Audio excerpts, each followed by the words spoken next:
All right, episode 150 from the Michigan Institute of Athletics in Brighton, Michigan, joined by a longtime friend, UFC fighter, Josh Parisian. Josh, I'm going to shout out Vet Life real quick, and then we're going to start this podcast the way I start all mine. We're going to go all the way back to the beginning of your story. People know you for the man that you are today, but they don't know the road that it took to get there. And that's really what we're going to try to uncover today is like take a glimpse into the past, look at your story, pull the best insight and lessons and power that we can, and really record something that'll last forever. One day, hopefully, Eva sits down, your daughter, and is able to listen to like her father's life story. We were just talking before the podcast about like our grandparents and like how amazing it is to like hear some of their perspectives and stories. I can't wait to capture yours today. So right before we get into it, I want to shout out Vet Life. Vet Life is a 501c3 nonprofit company. It's a company of veterans for veterans. Every veteran faces difficulties when they transition from active duty back to civilian life, and Vet Life is there to ease that transition.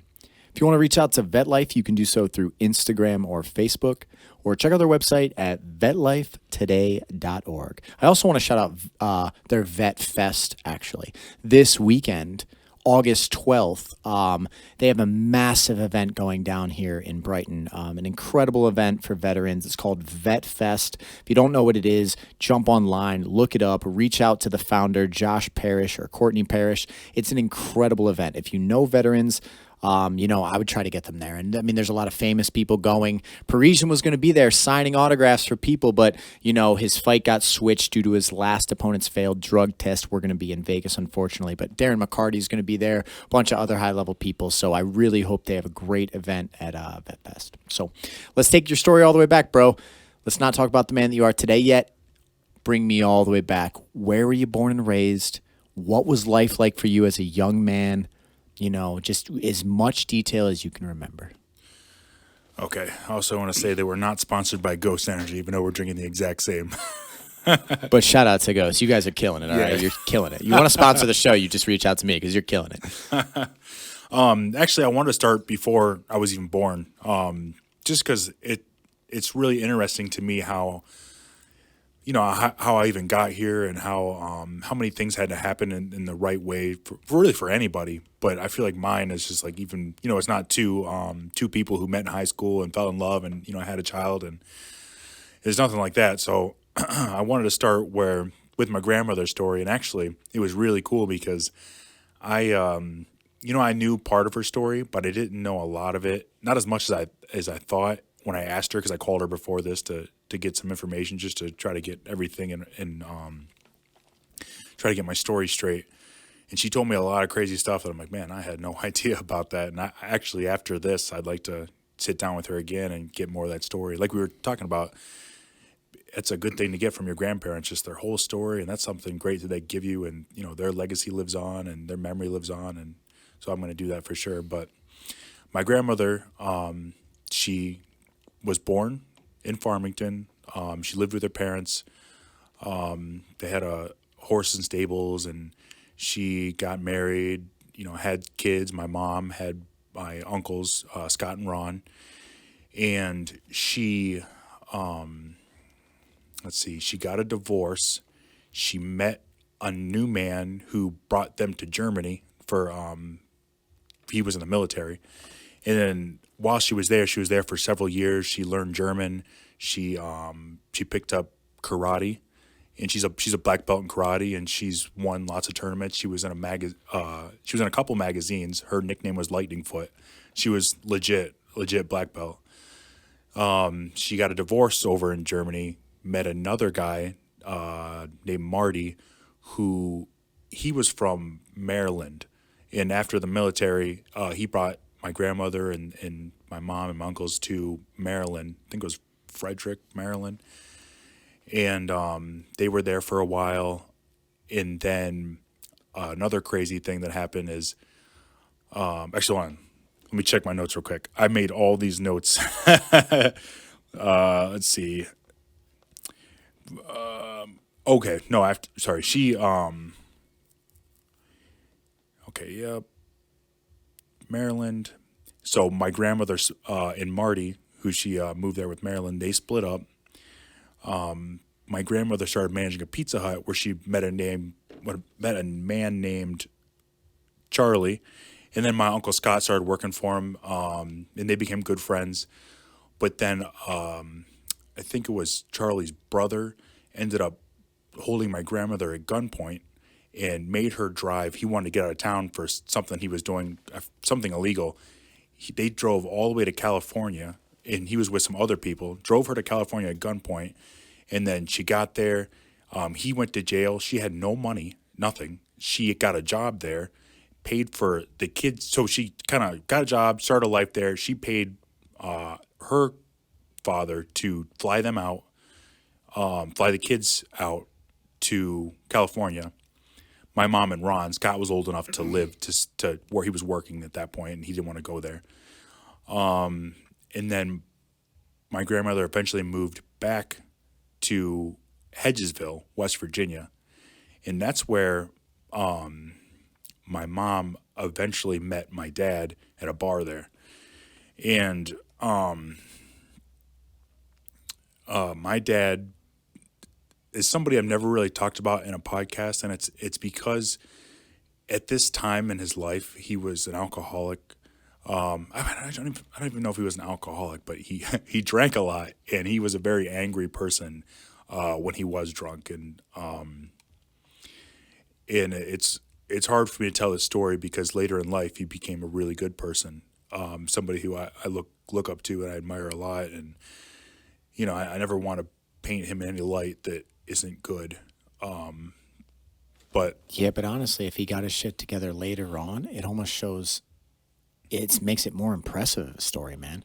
Because like if you're saying he really turned into a great man and was a good father and was these things, and it came from this darkness and difficulty, that's like even more respect. Because usually, I mean, once people are in a pit, not a lot of people climb their way out. So it's not like you're tarnishing his legacy. If anything, you're showing your father must have gone through profound character growth, whether it was by having his son or by moments of life or something helped him get on the right path. It's not tarnishing the legacy at all. It's speaking to the man, his demons, his darkness, and it sounds like he overcame them at some point. yeah, And you've set the stage really well for your mom's story, where she was kind of all over. She had to bounce around between all these different homes and living areas, and like there's probably a lack of stability and all that. Do you have any trace references of like your father? Do you know what his story was that might have made all that anger and just things reside within him that he was battling with? Do you know any of that? well, I know that he had like 9 siblings. That was at a time where people were just pumping out kids, and he lived in a house with them. His dad either left or died, and then his mom. He ended up dropping out of school, I think, in 9th or 10th grade, and I believe that his mom got sick, and then he ended up finding her dead. And I think that maybe that's something that messed him up a little bit too, and something, your dad leaving or dying, and that's something that I got to get more information about, and I am actually curious about that, especially after talking to my grandmother. Like, man, so much stuff I actually want to know about, how people grew up and everything. And then he grew up in a place where, and at a time where like there was not a police station there. This is Hedgesville, West Virginia. The closest place is Martinsburg. It's like a half hour away. That's probably where the closest police station was. And I'm going to tell some stories about my dad. He sounds like a mob boss without a mob. You know what I mean? Like just the way he was with people, and he was always ready to fight. And I think a lot of people were afraid of him because he was just like, it didn't matter. Like he would be willing to fight at a moment's notice. He used to just like some crazy stuff that I'm thinking of. Also, I wanted to say too that a lot of the stuff that I'm going to say is going to also paint my mom in a way that I don't want to make her seem like, why didn't she care about me? Why didn't she do these things? Like it's just I'm glad you said that, because I never really thought about that about my mom and in the life that she had growing up, because she also saw my grandfather, who I don't have a relationship with, and it's because he was very abusive to my grandmother. He's abusive to my mom. She grew up in a household of abuse, and she's known abuse her whole life through every single relationship she's ever been in. And eventually we're going to get into the one, my stepdad, who was extremely abusive, but and that I believe was probably the worst one, and that's one where he systematically did everything an abuser does, and I'll get into that all that stuff. But I just wanted to say, like, she it's not that she didn't care about me, and this is something that took me many years to accept and to understand that she did care about me. It's just she just grew up in abuse, and that's all she's ever known. And also, the stories I'm telling are the stories that I've heard, or I have, because I wasn't there for this part of my dad, but it's all these stories I've heard, and a lot of the stories that I'm going to tell that I was a part of is how I remember it as a kid. And there were some situations where, I have told a story of my mom's like that's not how I believe that it happened, and so we see the story differently, and it's kind of like shook in my confidence to tell it. Like, did it happen that way? But all I remember is how I perceived the situation as a kid, and that's all. That's the only memory that I have, and the only way that I could tell it. So now I got all that out of the way. Oh yeah, my dad. He was he met my mom at a bar. There was a bridge. The low water bridge you'd have to cross to get to the bar. He would go down there with a Folgers cup, and he would make people pay a bridge toll to cross it, and they would pay it because you know what I mean. Like nobody wanted to upset my dad, and there were gunfights and all kinds of stuff that happened down there. He's got a bullet wound in his foot. He's got knife stab marks on his stomach and all that, or he did.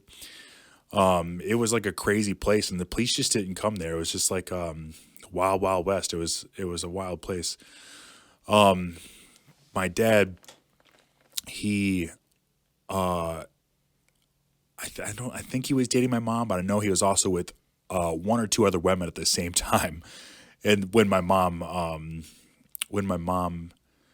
was seeing him, and then she got pregnant with me, and my dad didn't accept me at first. He's like, "That's not my kid. You've been sleeping around. You've been with all these people. That's not my kid." My mom is to this day. She's like, "I wasn't with anybody. I was just with your dad." And that's kind of a thing later where like my whole life, like I'm like, "Is this my dad?" And then I'm like, "Well, you know what? He's the person that's been there, and that so he is my dad." But I ended up finding out that he actually is my dad through a 23andMe. It was like a kind of an accident, but I messaged somebody and it ended up being my niece from my brother, and then I'm like, oh, he must be my dad then. So he has confirmed my dad, but he never signed my birth certificate or anything like that. It wasn't until after that he took me in, and then he was I think that he accepted me and was a father to me. But like, yeah, crazy situation. Like when my mom was pregnant.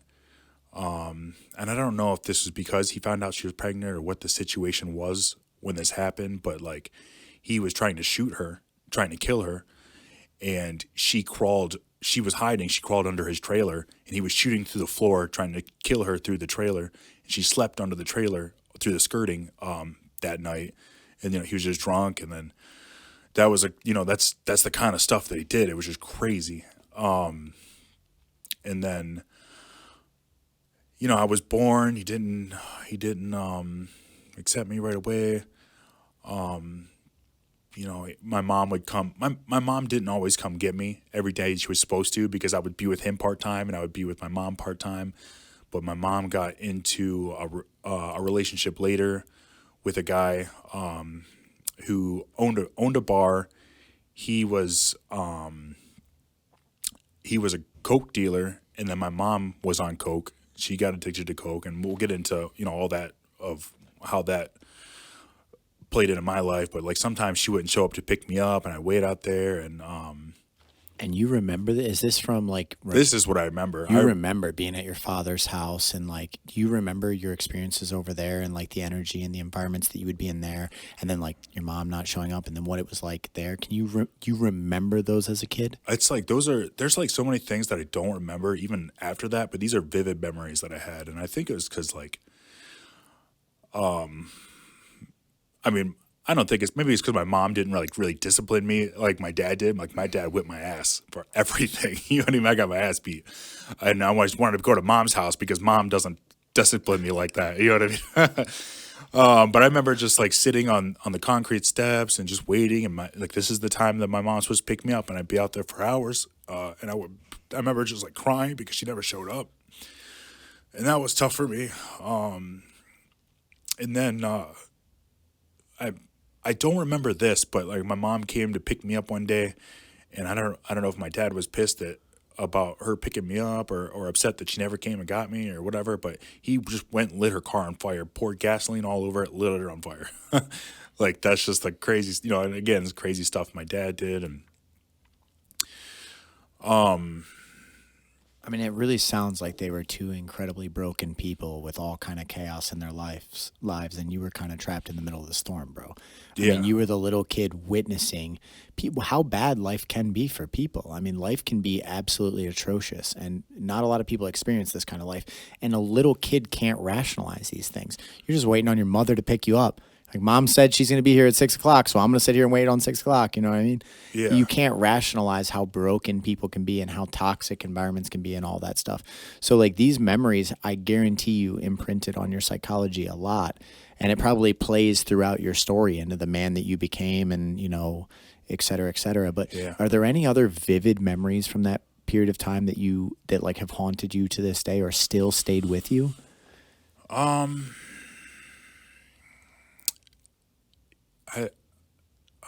yeah, I'm not really like that was a big one. I remember actually now that I come to think of it, I went to school in Hedgesville. I went to Tomahawk School. That's where I stayed with my dad. I think my mom picked me up on the weekends, and sometimes that's how I knew she was picking me up because it was the weekend, and then she wouldn't pick me up on the weekend So your father had you during the week and during like the week. set your schedule, got you to school. He was the one doing all that?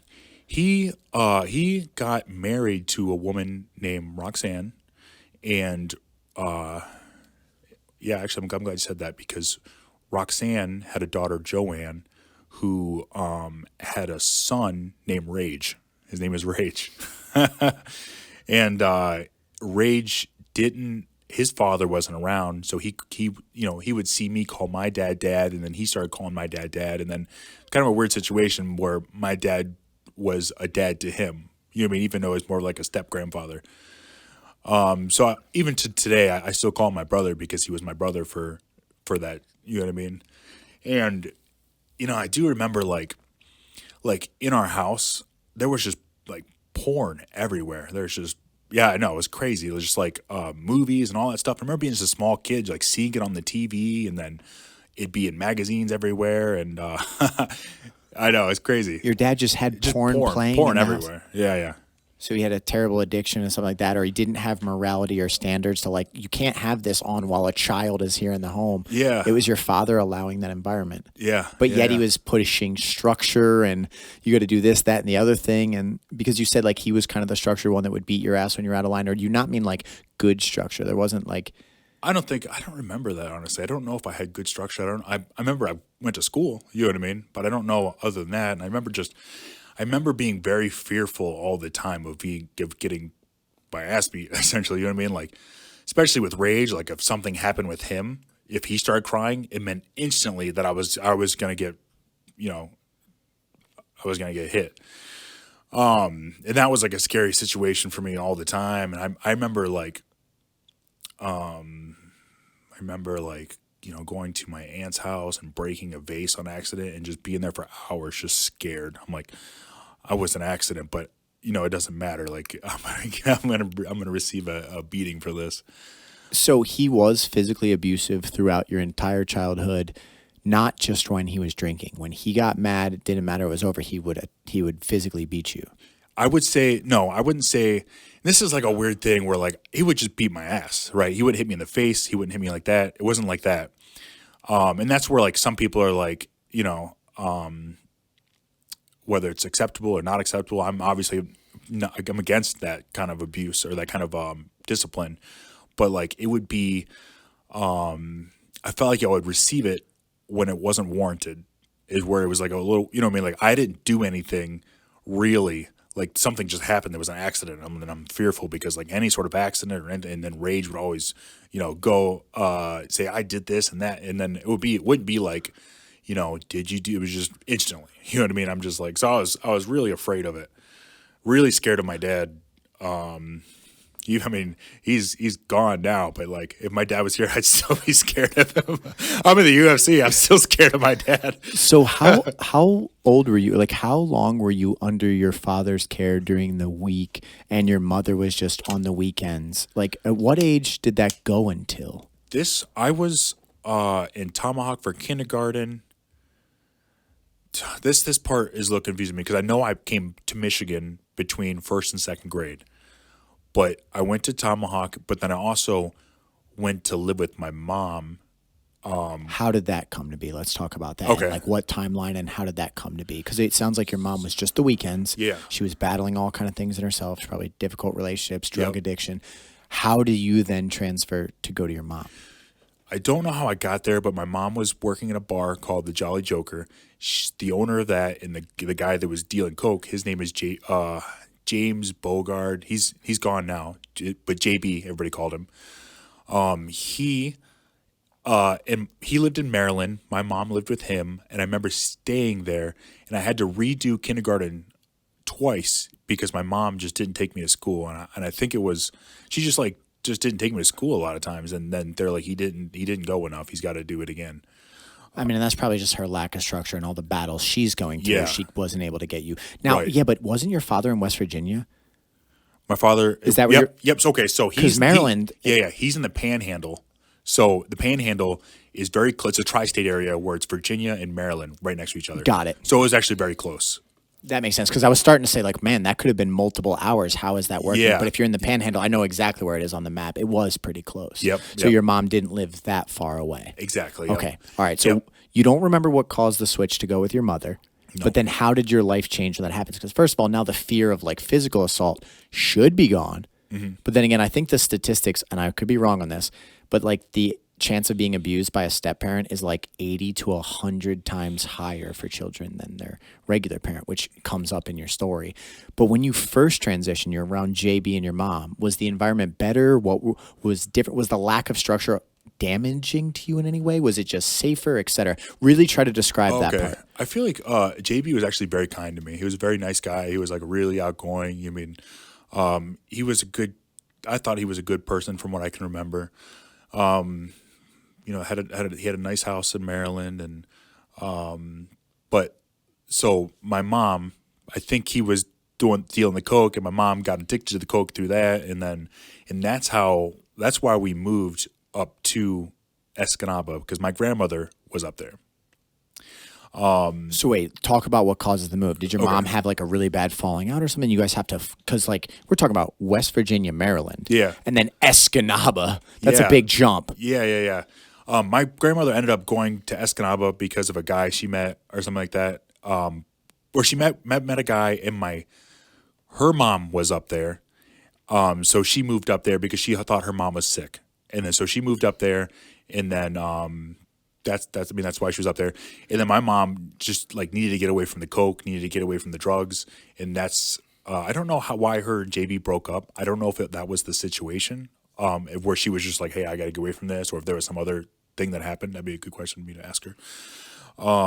But she was like, would you like to stay with your dad, or would you like to stay with me? I'm like, I am not staying with my dad. He beats the shit out of me. Or like, whoops my ass. So we ended up going, I went with her. I remember we stopped in Weberville. We were there for like the summer, I think, when my uncle was there. And I don't know if I stayed there because my mom went up to like get a place to stay or whatever, and then came back, or what the situation was that. But I eventually made up to Escanaba between first and second grade. I started second grade at Webster School in Escanaba. Hold on. Right before we go to this part, I Okay. think we're unveiling this story really, really well. With your father, are you talking physical abuse to the point where like you were severely injured, hospitalization? Because I think we have to clear that up. No. Just spank me. But it wasn't with hand. It was like I pick out a switch. It was stuff like that. It was just, he was not beating the shit out of me on my face, on my body, just my ass. That was his form of discipline, was like, whenever you're out of Yes. line, I'm going to hit you and spank you over this. That was Right. like in the old school, it was That was more acceptable. of a norm. Yeah, Exactly. right. No, no, he wasn't abusive to me. Depending how you feel about it, obviously I've told you I think that's abusive, but at the time, people don't see it as abusive. That was just, you know what I mean? Just Honestly, there was a disciplinary. social norm to the point where schools allowed children to be hit by their teachers if they were out of line. You remember that? Yeah. Right. Like kids could get paddled in school. It was a form of like, hey, you will do this, or there's boundaries to it. So your father wasn't this evil tyrant that some people might have listened. I felt to like this. I was getting spankings, but I didn't deserve it. But you know, a lot of time, most of the time, and I just because I didn't understand. I don't understand why this is happening. But yeah, I would say I don't want to portray like he was punching me or anything like that. He was not doing that. Okay, awesome. It's good to clear that up too, Yeah. because you know it is a different level. I Right. mean, and how you feel about that is a whole thing in itself. But it's there. I mean, there's men that attack children, that beat the living shit out of them, Right. hospitalize them, etc. Yeah, no, that was not. I was not receiving that for sure. So you go to Escanaba, and you're from a small town in West Virginia and stuff, so it probably wasn't as much of a cultural shock as like, let's say you grew up in Philadelphia, and all of a sudden you find yourself in Escanaba. Yeah. Did it feel peaceful? Did you like the new setting? I mean, all of a sudden now you can't see I your loved father. it. Yeah. Let's go into that period of your life. You know, I love being in Escanaba, and to this day, I love Escanaba. That's like heaven for me. I mean, I love it up there. But I don't really remember. I feel bad to say this, but like I don't remember missing my dad. But I would call him every week, and we would talk, and then he would send me like Christmas presents and birthday presents, and eventually, as I got older, I would go there and visit him in the summertime. Was it better when you would visit, when you weren't there all the time, when he was like, when you had shorter periods together? Was your relationship better? Had he healed a little bit? Yeah, so at that point, he met Millie, and Millie is somebody who he was with while he was with my mom, and I think he was with Roxanne. He was with several girls at the time, and I think he wanted to be with Millie, and Millie was like, not unless you quit drinking, and from that situation, there was one situation where he drank, but since like other than that, didn't drink at all for the rest of his life from that situation, and Millie. So when I went and stayed there, it was like a different kind of. When I went and stayed for the summers, it was. My dad, how do I say this? I didn't really like it, but it's because there was way more structure than I had. And Millie she had 2 daughters, and she was very strict with them, and it was kind of strict with me, and we didn't really get to do anything, and like.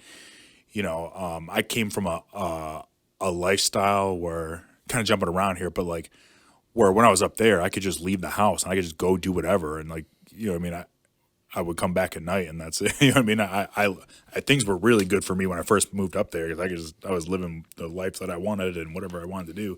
And when I went there, it was very strict, and she was religious, and we couldn't watch anything on TV unless it was like Lifetime, Disney, Country Music Channel. You mean like no the PG-13? Like you couldn't watch any movies, and I'm like, Was she a good woman? She was very. I would say she was a very good person, and I still talk to her today, and I think she's a great person. And I wish that when I was, because we'll get to this, but I eventually moved there for a while, and I did not appreciate her, and I was mad because of the lifestyle change, and I was mad at her, but she's just trying to raise kids, and she's trying to do it the best she can and what she thought was right. And then that, I feel bad now because like I was kind of an asshole, and eventually I was just like, I hated it. I was pushing back, and we'll get into that, but she is a good person. She was a good person then, and I wish that I would have been better when I was there and appreciated her more. And honestly, accountability and structure and morality and all these rules and order, they can feel absolutely horrendous if it's not what you're accustomed to, or if like you know what I mean? If you're just living a wild, free life up in Escanaba, you're almost like, who the hell are you to tell me all these things? But if it's for your own good and she's genuinely trying to, just raise her children and do things the right way, it's like now you're able to see it through that lens and be like, you know what, that didn't make her this evil, tyrannical person that I could have been better for her. But it is hard to accept that. Like, like accountability and all these things don't feel good when you're out of line. It only makes sense later on. Like probably now having a daughter, you probably see why she had some of the concerns she did and stuff. And I don't want to stay on this part of the story because we got to go back to Escanaba, but it's incredible to hear that maybe your father's love for that woman and trying to put together a family with her might have been what saved him from alcoholism and a lot of his worst flaws and traits and stuff. The love that he had for that woman might have made him the man, because you lightly alluded to earlier that he became a much better man later in life. Yeah. And sometimes you just need someone that loves you, man. Someone that's going to be there for you, that's going to stick it out, that's going to see every one of your flaws and still be like, you know what, I'm with these rules and with this structure, I'll be in the picture, but you have to do your part. You know what I mean? So I bet you Millie was a huge part in healing your father. Yeah, no, definitely. But I mean, I think like his love for her and her kids is, I think that's part of. I mean, I don't know how to say this, but like it killed him too. You know what I mean? Because my dad killed himself when I was 16. He hung himself, and it was because he did construction. He didn't really have any retirement or anything like that. He worked for cash for his brother doing for Barrett's Excavating. He got a bad knee injury. Some pressured pipe blew, hit his knee. He had surgery on it, but like he continued to work for years and years after that, but it was just taking its toll on his body. And I remember when I lived with him for that summer, him like meeting somebody and they give him a bag of pills, just mixed pills, just pain pills, and he didn't even know what he was taking. He would just take it all because he wanted the pain to go away so he could keep working. And I think that also made a chemical imbalance in his brain at the end, because like he was just not the same person. He was very he was just depressed and sad, and he got to the point where he couldn't work anymore. And I think that the idea of him being somebody that somebody's taking care of, because he doesn't have insurance, he doesn't have this, he doesn't have anything for them to live on. I think that was like it was his pride. There was like, if I can't work and I can't help support you and I can't be here to help help you take care of the kids in the house, like I'm better off to not be here.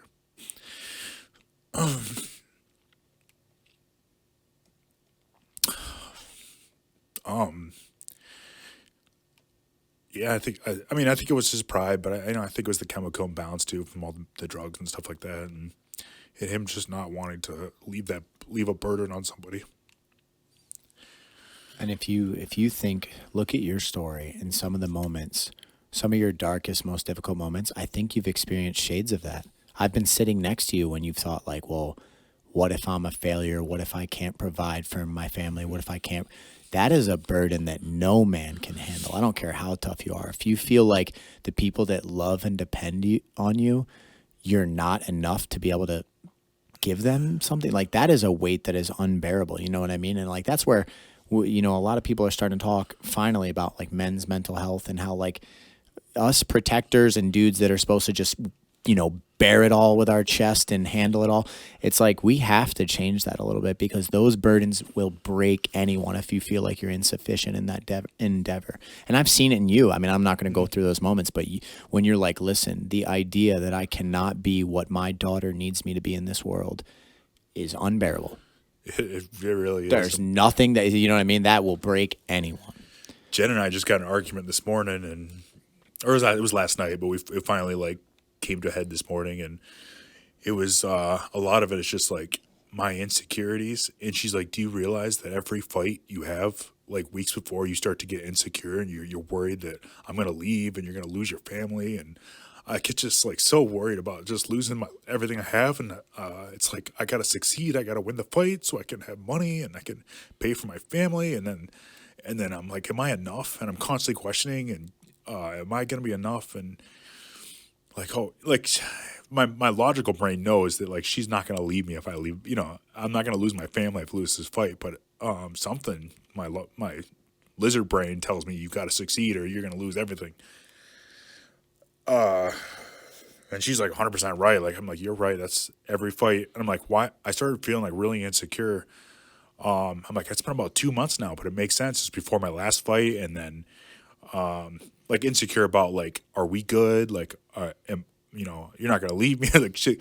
But like, we're trying to get a house together and stuff like that, which is more than, like it doesn't make sense why. Like if I think about it logically, like she's not like, trying to leave me, but like, but just the way my brain works and stuff like that. So you're 100% right. Like always wanting to be enough and just being worried that you're not enough. But yeah. So let's bounce back to Escanaba, because that's where we were at right before we went on this tangent. You said you moved there and all of a sudden you were like, I found my place. Like you felt at home. You felt happy. The lack of structure actually allowed you to flourish, probably because the fear was toned down. Instead of like all these consequences and like, what if Rage gets upset? And what if I do this wrong? What if I accidentally break a vase? Yeah. You know what I mean? Like you're in this constant state of fear, and fear cripples the mind. It cripples people. So you end up in Escanaba. Walk me through what that transition's like. What were you expecting when you were first gonna move? Then what was what was it like initially? Did you find friends right away? Did it slowly grow over time? Start to build up that part of your story. I don't remember the transition being hard. I remember like just being there and it being okay and going to school, making friends. I made, I had my best friends and I did a lot of stuff with them and everything was good. And when I first got there, my grandmother actually owned a pasty shop. And if people don't know what a pasty is, like it's just like a giant pot pie, essentially. You know what I mean? Like like a hard to explain. It's like a I don't even know how to explain it really, but it was just like a hamburgers, potatoes, rutabaga, that kind of thing, and it was like one of the best ones in town.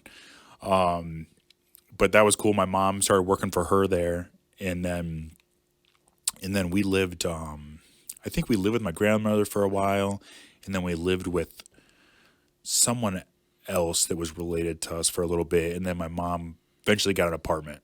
And then she was doing really well. I remember my mom, that was probably like the best I remember her ever doing is like, I remember her getting a new vehicle. She got a Ford Ranger. It was, she's working. She ended up working, she worked at like several bars up there. And I think that's like where I got a lot of my freedom too. Cause like my mom just wasn't there at night. You know what I mean? So I could do whatever I wanted. I would come home when I wanted and stuff like that. But I don't remember being a bad kid at that time. Was your mom still battling a drug addiction there, or had she been clean? I don't think so. I think that that was it. Like her life was just like drop the drugs and all that stuff. Oh, I want to tell this before I forget. That JB guy, this is a crazy story because I ended up texting my brother or my sister. We had a group chat and I was like, hey, crazy, JB, who used to own Jolly Joker, he just messaged me on Facebook. This is like 4 years ago or something like that. And they're like, what? And I'm like, yeah, he's in an old folks home in Maine. And he messaged me and he's like, hey, how's your mom doing, blah, blah. And they're like, he's dead. I'm like, what? He's like, yeah, he died. He was in the newspaper. There was a funeral for him. And it turns out that he owed people money and he faked his death. And then he moved to Maine. So for years, everybody thought he was dead. And he just messaged me on Facebook, and he died. He did die a few years later. He was at the end of his life. And I think that's why he's a little bit comfortable reaching out and be like, hey, I'm here. But that was kind of a crazy thing. That's a wild story. Faked his death. It was just like, no, I just didn't want to pay my debts. I mean, kind of a financial play, if really. Yeah. I just want to say that because that's like a funny, random, crazy thing that happened. So your mom is putting her life together. Your father's still in West Virginia. Yep. It's not you already talked a little bit about you would visit out there. Really start to explain your childhood growing up then. So you're just kind of going out, doing your own thing at nights. You got a friend group. You're not getting into a lot of trouble. I am blown away that you avoided drugs and alcohol, by the way. How did you avoid, is it just from what you had witnessed in your parents or what? Well, okay, so at this age, we're talking about, when I'm at Webster, we're talking about second grade to sixth grade. And I don't know if kids really I'm not sure if kids get drugs and alcohol at that age. They do? Oh. Yeah, weed and alcohol for sure. All right. That like 13, 14 age, because that's what, like sixth grade's like 12, 13? Yeah. Usually right around there is where kids start experimenting with weed in some communities, no. But like around Philadelphia, hell yeah. I knew when I was walking to my fifth grade class, I used to walk through my subdivision down through these woods, and I would go to my Samuel Everett Elementary School. There was a group of kids that would smoke weed, and that I would walk by every day, and they'd be like, "Oh, you want to smoke with us, Jimmy?" And I'd be like, No. And then I would see them. I would see them 2 hours later in class. Like I just watched them get high in the morning, and that was 5th grade. Wow, that's crazy. Yeah. Yeah, I want to say like, yeah, I rose against the odds and did do it, but that wasn't even offered to me. I don't even remember that. You know what I mean? Who knows what happened if it was like, hey, you want to try this? Oh, okay, let's try it. Oh yeah, that wasn't even the thing. So what were you like growing up, man? What were the things that you poured all your energy into? What did your friends like to do? What was there to do in Escanaba? What did people do, etc.? Yeah, so let's see. Let me think here. My best friend his name was Michael Doherty. I met him at Webster, and then I met another friend, Nate Pesci. Those are my really good friends, and then Keith Reynolds, another great friend that I had, Wesley. But we just rode bikes and just I don't know, just did what kids do and get into stuff. And we had like this place behind my house. It was like this big construction zone, and we would set up obstacle courses with these construction materials and who could do it the fastest. And I didn't just be kids being kids, you know what I mean? It was like go to the park and do all that stuff. And then this is just when the internet is first coming out. And I remember going down to the coffee shop and getting in line to pay for your 10 minutes of internet. I mean, they had a computer. It was crazy. And then, we ended up getting a computer in my house and getting internet and stuff like that. But yeah, I ended up, everybody's doing the Pokemon cards thing. And I got really hooked on that. I love the idea of collecting. So I had a huge Pokemon collection, and then I went to, it was called the Odyssey, which is a tattoo place now in Escanaba, and being part of a league where we would get the badges and all that stuff, and I was super into it. And then, that just got, I got to see pictures from that time. If you ever find, if your mom ever had photos or something, that would be cool to reflect back upon. You know what I mean? Just imagine if you could get an album and because when you visually see something again, if you could look at yourself in that moment in time, it would probably really take you back into that stage. Oh my God, I remember that. I remember this. Yeah. You should ask if she has photos from that period. Yeah, no, I should see what we have. And overall, though, Escanaba is where you found normalcy. You found a regular childhood, because that's what I'm starting to hear now. Yeah, yep. Things were very normal for me. I would say, I had a mom that worked at a bar, and you know what I mean. But so I didn't have anybody there. But she eventually met a guy. His name was Matt. He was a younger guy, much younger than her. He was a nice guy. And nothing going on with him. Oh, I want to say Pokemon, then I got into Magic, and then I started getting all this other stuff. You know what I mean? Mage Knight, and then tried to do Warhammer 40K, but it was way too expensive for my paper route. I worked the paper route too in my neighborhood to make money. Very normal from 2nd to 6th grade. And then my mom ended up meeting a guy. She worked at, where was she working at the time? It's this bar in the Best Western called Pacino's Pub, I think it was, where she met Tom.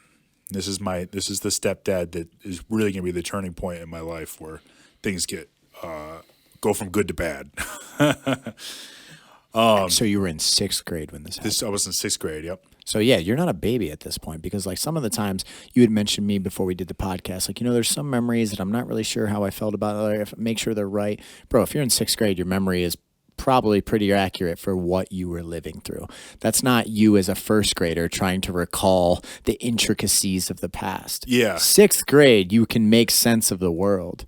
Right. You know what I mean? Yeah. So this gentleman's name is Tom. She met him at the bar. Yep. Okay. And I remember she cheated on Matt. That was the guy she was with. Because I remember him coming back to the house and him crying and be like, I'm sorry.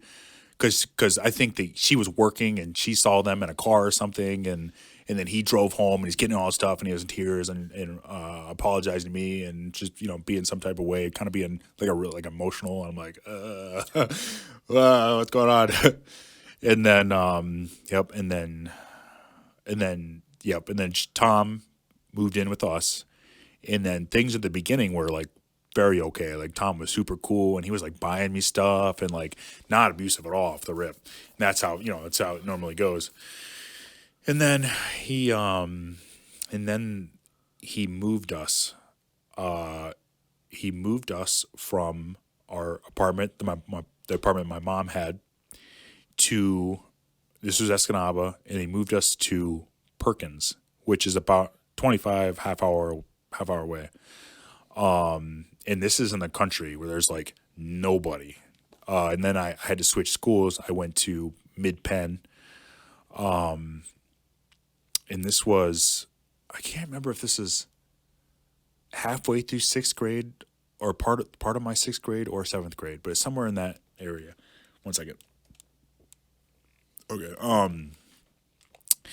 Moved us out there, and that's when the abuse started happening. It started getting like really bad, and that's kind of like the part of it where they'll take you away from your family and friends. You know what I mean? And then he had my mom quit her job. He didn't want her quit working a job anymore because she didn't want her talking to men or anything like that.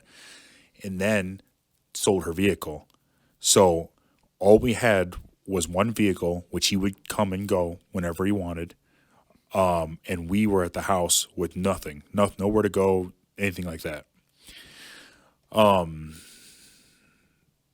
Now, I mean, that's red flags alarmingly through the roof going Right. off. We just witnessed, I'm not going to name the person, but we've seen it in here before where like someone comes around that's not good energy, not good person. First of all, they have to get the person away from an environment that they're in. Then they have to isolate them. Then they have to disempower them. Then they usually break them down mentally to the point where they're like just completely dependent upon or like the cycle of abuse you just described is pretty straightforward. 100%. That's how it works. So like when you have someone that's trying to pull you out of a good environment or isolate you, or no, you don't need to work a job. Boom. You know what? You don't need a vehicle. What do you need to go anywhere for? Like these are massive red flags. But it sounds like your mom's story up to this point, like it's been nothing but abuse. Was Matt a bad guy? No, Matt was not a bad guy. He was just, I don't think my mom liked him that much because he was very young, and I think he was like really immature, and like, I don't know. He was just, So I mean, and to be honest, your mom is probably more comfortable in the world of abuse. You see that with people. You see people where like if they've had terrible relationships all along, the first time they get a decent one, they don't know how to handle it. You Yeah. know what I mean? Like it's so foreign to them that Yeah. like this, I don't know what to do with this. But your mom, you guys get isolated in the country. It sounds like shit starts to go downhill kind of quick. yeah, yep. Well, yeah, I think it was over like a course of maybe 6 months or whatever when all this stuff was happening. But yeah, it's like a little bit at a time, and abusers aren't just like here abuse. You know what I mean? They're just a little bit here, a little bit here, and then what you accept, you're like, well, okay, you know what I mean? Because if it was abusive, super abusive right off the start, you would be like, no, like, get out of here. You know what I mean? But It's like just the a little bit, frog in the little bit. boiling water. It just slowly Oh, gets hotter and yeah, hotter yeah, and yeah. hotter until, Just like that, you're yeah. boiled. So when did you start to recognize like, damn, this is bad? And then how bad does it get before there's finally a change? Okay, so this, man, we moved around so much. It was like, Wait, you moved multiple times. I thought Perkins is where you were going to stay. no, nope. And this is, and you say like the memory thing, but this is where it actually gets a little bit hazy for me because I know I moved all these places and stuff like that, and we eventually, were in abuse shelters and stuff like that, but I just don't remember the timeline. But I can tell you, Even roughly though, just the Roughly, parts yeah. of the story. yep. So eventually,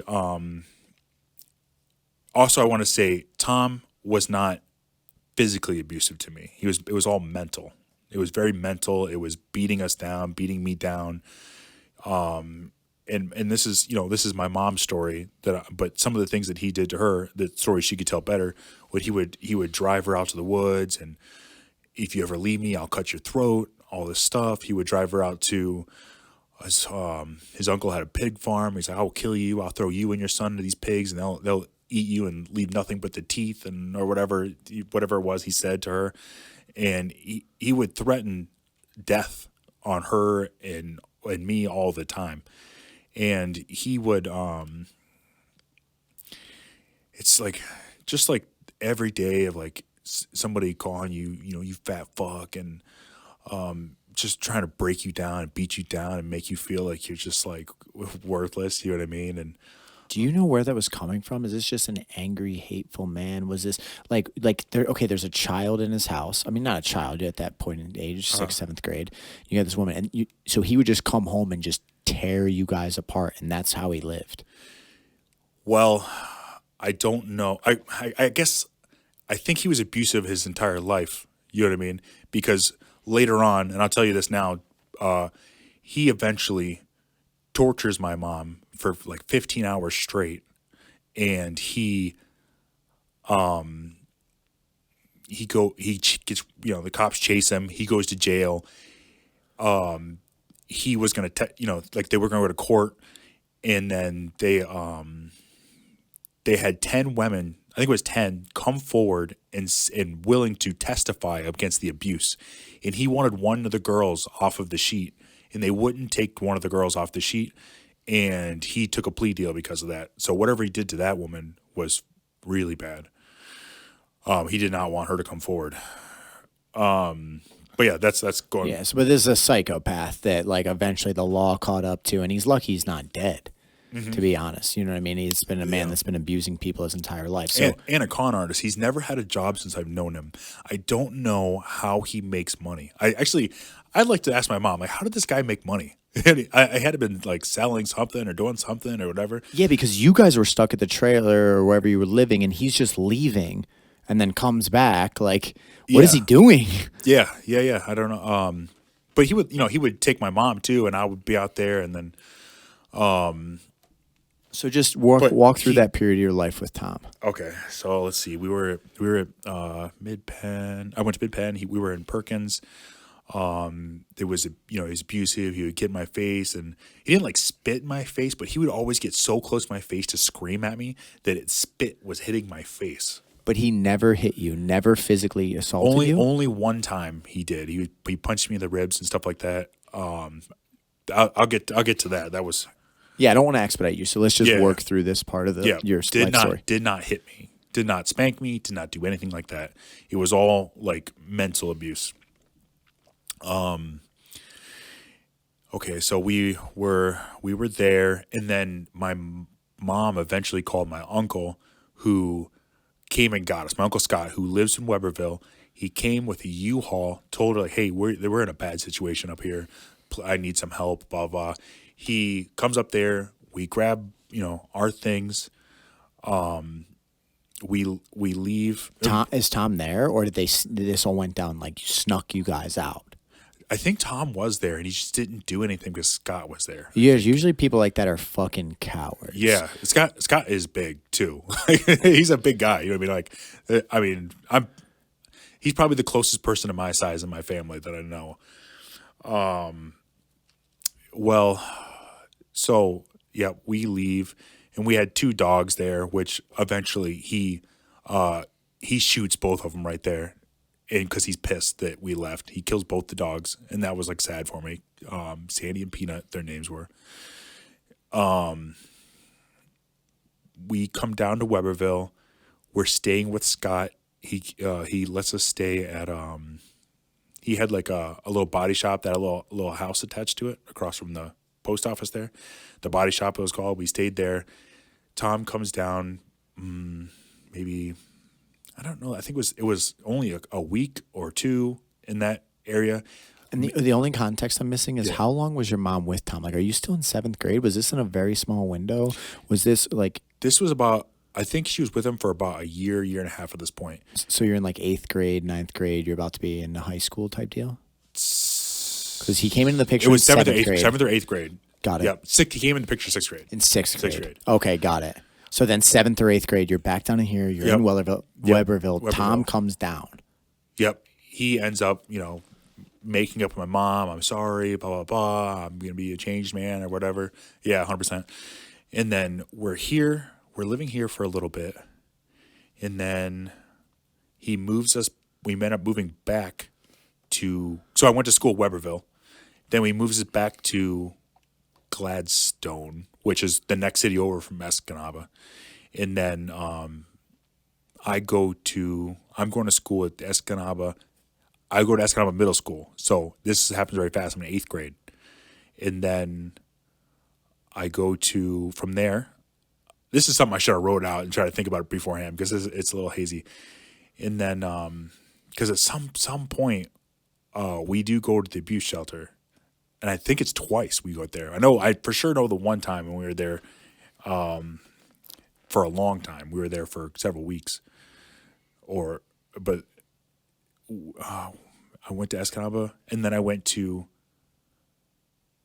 Okay, yep, and then after that, somehow they make up again, and we moved to Escanaba, and I'm going to school in Escanaba, and this is, I believe, ninth grade, and then ninth grade, and then the abuse is like bad, and I want to move with my dad, and my dad, that was a tough thing because like I'm calling my dad, I'm talking to my dad the whole time, and he's like, this piece of shit, I'm gonna drive up there and beat the fuck out of him, but he never does anything. You know what I mean? He never helps me. And I maybe he just like he just didn't understand, or I couldn't really help him understand how bad it was or something like that.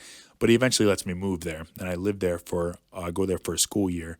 And this was the period that you had referenced earlier, right? Where Millie's structure was very difficult for you. That's the period you were referencing, is when you came leaving the Tom situation, coming in with your father, right? Yep. Because when I'm in Gladstone or I'm in Escanaba and stuff like that, I even though it was like abusive, like I could come and go and stuff like that, and I lived a life that I could do whatever I wanted, really. This guy was just a fucking asshole. You know what I mean? And the one time he hit me was actually when I was right before I went to my dad's house.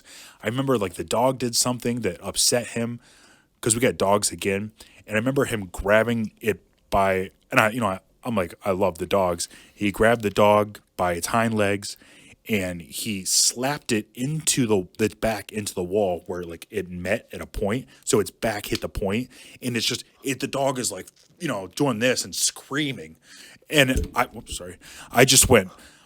berserk at that point, and I started throwing punches at him, and I was like the one time I just finally snapped, like I just went nuts, and then I remember he held me down, was punching me in the ribs, and I think it was like a situation where like I never called the cops or anything like that because I was punching him. I don't know what I thought was, or maybe he threatened me. I don't know. I don't know why I didn't call the police at that point.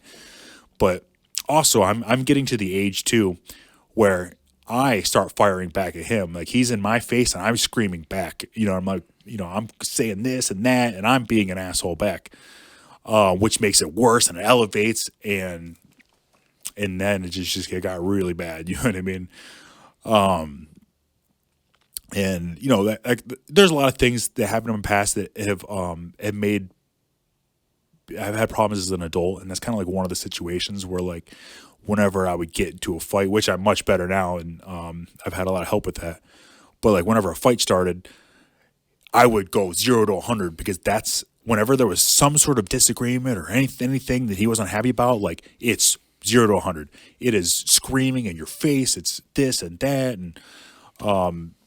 and that's just what like I knew, you know what I mean? And that's something that I had to, realize, because I'm not gonna have any relationships if we ever have an argument. And my ex was kind of like that too, so so ours would be just like, her personality and mine was like gasoline on a fire. You know what I mean?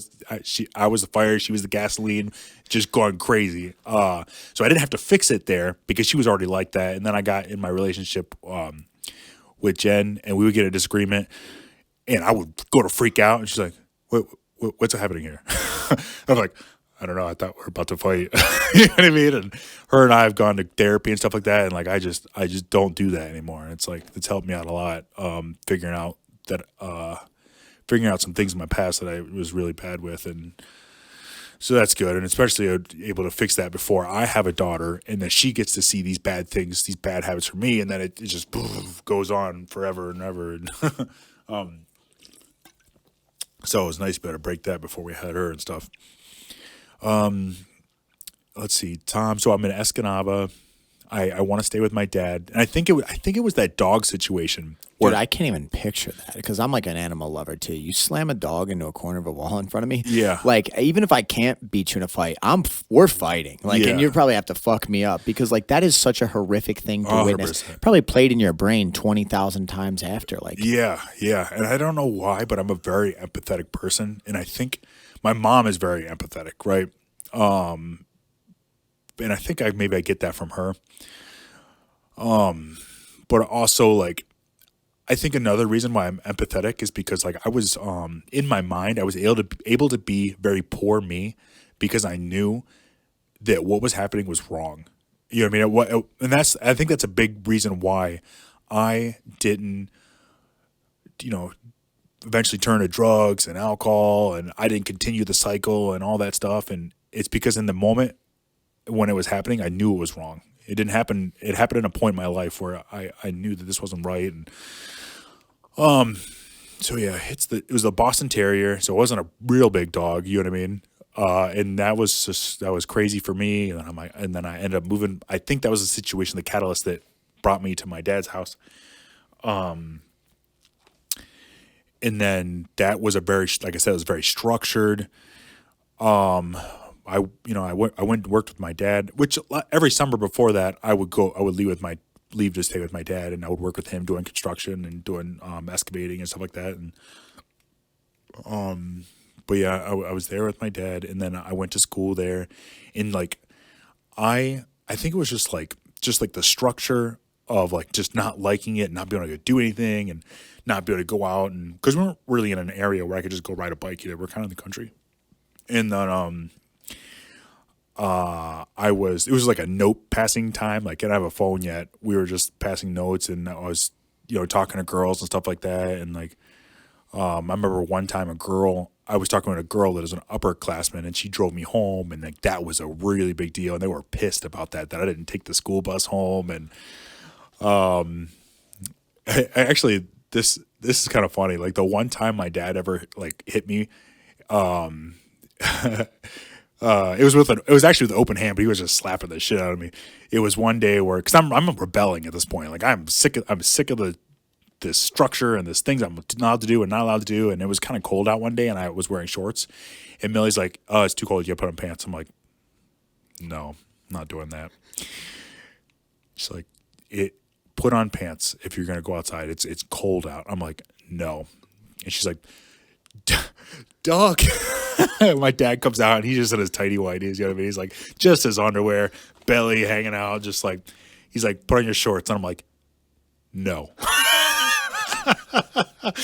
Dude, he slapped the shit out of me, and I remember just being on the couch like trying to block the shots, and hit me in the face and hit me, and it's just funny now. But I mean, like, but it I was crying and stuff like that, and I didn't end up going to school that day. And I remember laying in bed, just like super upset, and my dad coming in apologizing and all that stuff, and I'm like, "I'm sorry."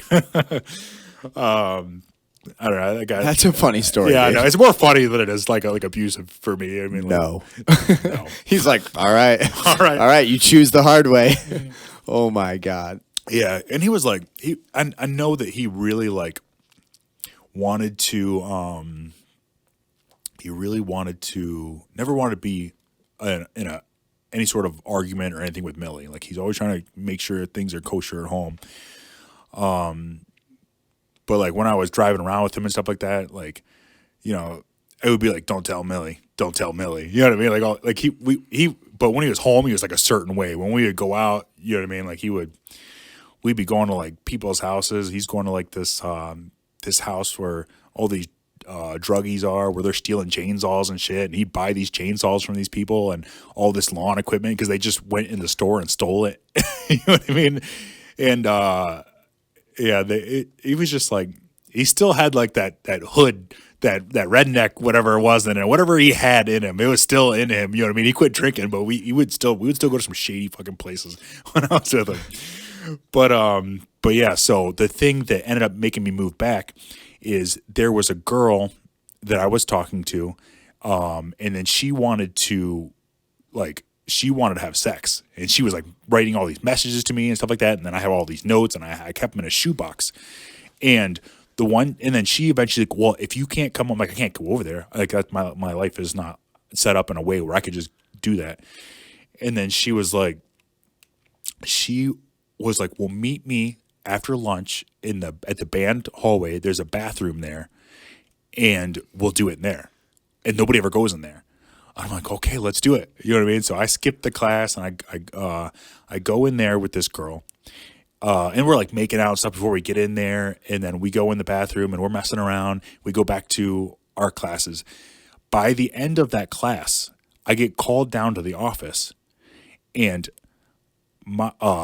Millie is already there. My dad is on his way. Her parents are there, and we get taken into the vice principal's office, and they're like, we know this happened, and then she's saying that you raped her, and I'm like, and I instantly I started crying, and I remember, I'll never forget this because I literally said this because I'm watching Lifetime all the time because that's the only channel I can watch. I'm like, I've been watching Lifetime. I watch so much Lifetime movies. I never thought this would happen to me. You know what I mean? Like, I'm just like, I am hysterically crying, and the police officer's there, and I'm like, I just want to move back home, blah, blah, blah. And they're like, if you get charged for this, you can't go back home. And I'm crying even more and stuff like that. And Millie, my savior, brought this shoebox full of notes, and they could read all of the notes that this girl sent me. Just all this, like, I want this and that and all this sexual stuff. And and they confronted her about it. And then she told them that she lied and she was scared of her parents because her parents are very religious. And so it worked out that she's like, I'm sorry that this didn't happen. I didn't want to get in trouble with my parents because they're very religious.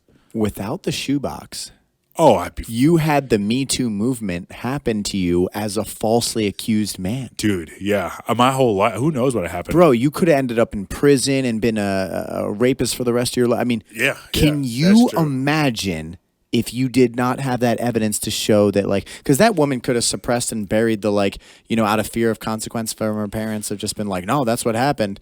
Your like, we might not even... No, we wouldn't be sitting here today. Your life trajectory would be so altered had that not went out. Yeah. She must have been reading all my notes too that I had in that shoebox for even know. We didn't live far from the school, but like, yeah, it's so funny. This person who I'm like against, you know, why did this is first the enemy. of all?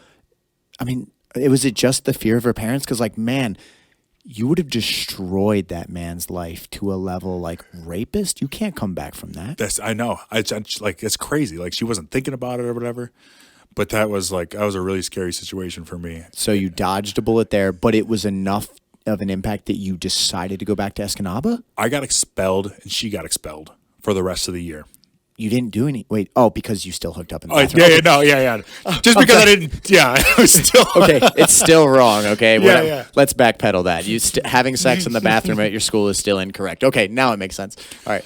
Okay, so yeah, I get expelled, and then I end up working for my dad a little bit. But I eventually what grade are you in? Ninth grade. Okay, so you're a freshman. Yep, that sounds right. Yep. Maybe 10th. Actually, no, it's 10th. Okay. I think it's 10th. Yeah, 10th. Yep, 10th. And then I moved back to Escanaba, and now I go back to Escanaba High School. And at this point, like, I have moved around so much, and I have left in the middle of, I got expelled. I'm getting taken out of these schools in the middle of the school year. I never get to end of the school year. It's like, this happens. I got to leave. I don't get to do like final exams and stuff like that. So I am like low on credits.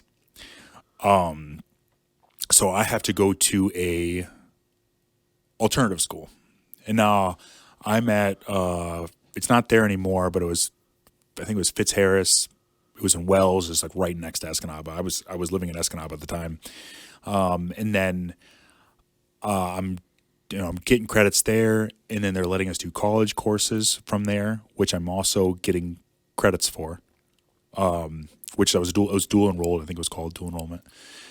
And let's see. And about that time, we're at this new place in Escanaba, and then this is about the time where I go with some friends to Milwaukee for a Warp Tour, and we leave it's like 5 a.m. We leave very early, and from that moment that I had left is when it's when Tom woke up my mom and started the abuse, and I yeah just just I don't know Did he know that you were leaving? So he knew it's like you were going to be. he knew. He knew. So I'm saying it's almost like he knew you were going to be gone on this trip, and he had this huge period of time where no one would be there for her. Yeah. And he started the argument with like I was making noise or something or about like maybe I didn't tell them. It was something to do with me why he started it, but I think he was planning for this to happen, and tortured her, beat her with baseball bats. He had like 2 bats he'd beat her with. When I get home from Warped Tour, which is like, much later, it's like nighttime now. I get to the house and there's blood. The front door is open right at this point, and there's blood on the walls, and the place is just a disaster. And then the police. Hold on. What do you think happened? You walk in the door. I mean, you get home to your house, the door's open, there's blood on the walls. Can you bring yourself back to that day? What the hell are you thinking? I don't remember what I felt.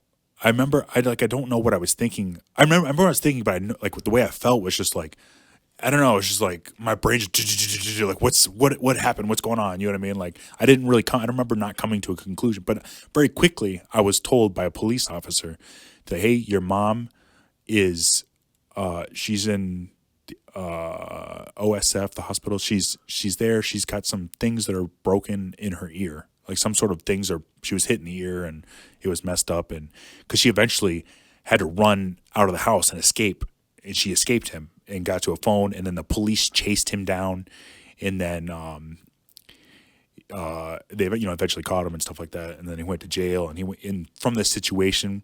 There's a news article actually where it talks about the whole situation where he went to prison and he pled down because the woman I told you, he asked for one girl to not be on there, and then she wasn't on there, and then he pled to a lesser. He went to prison.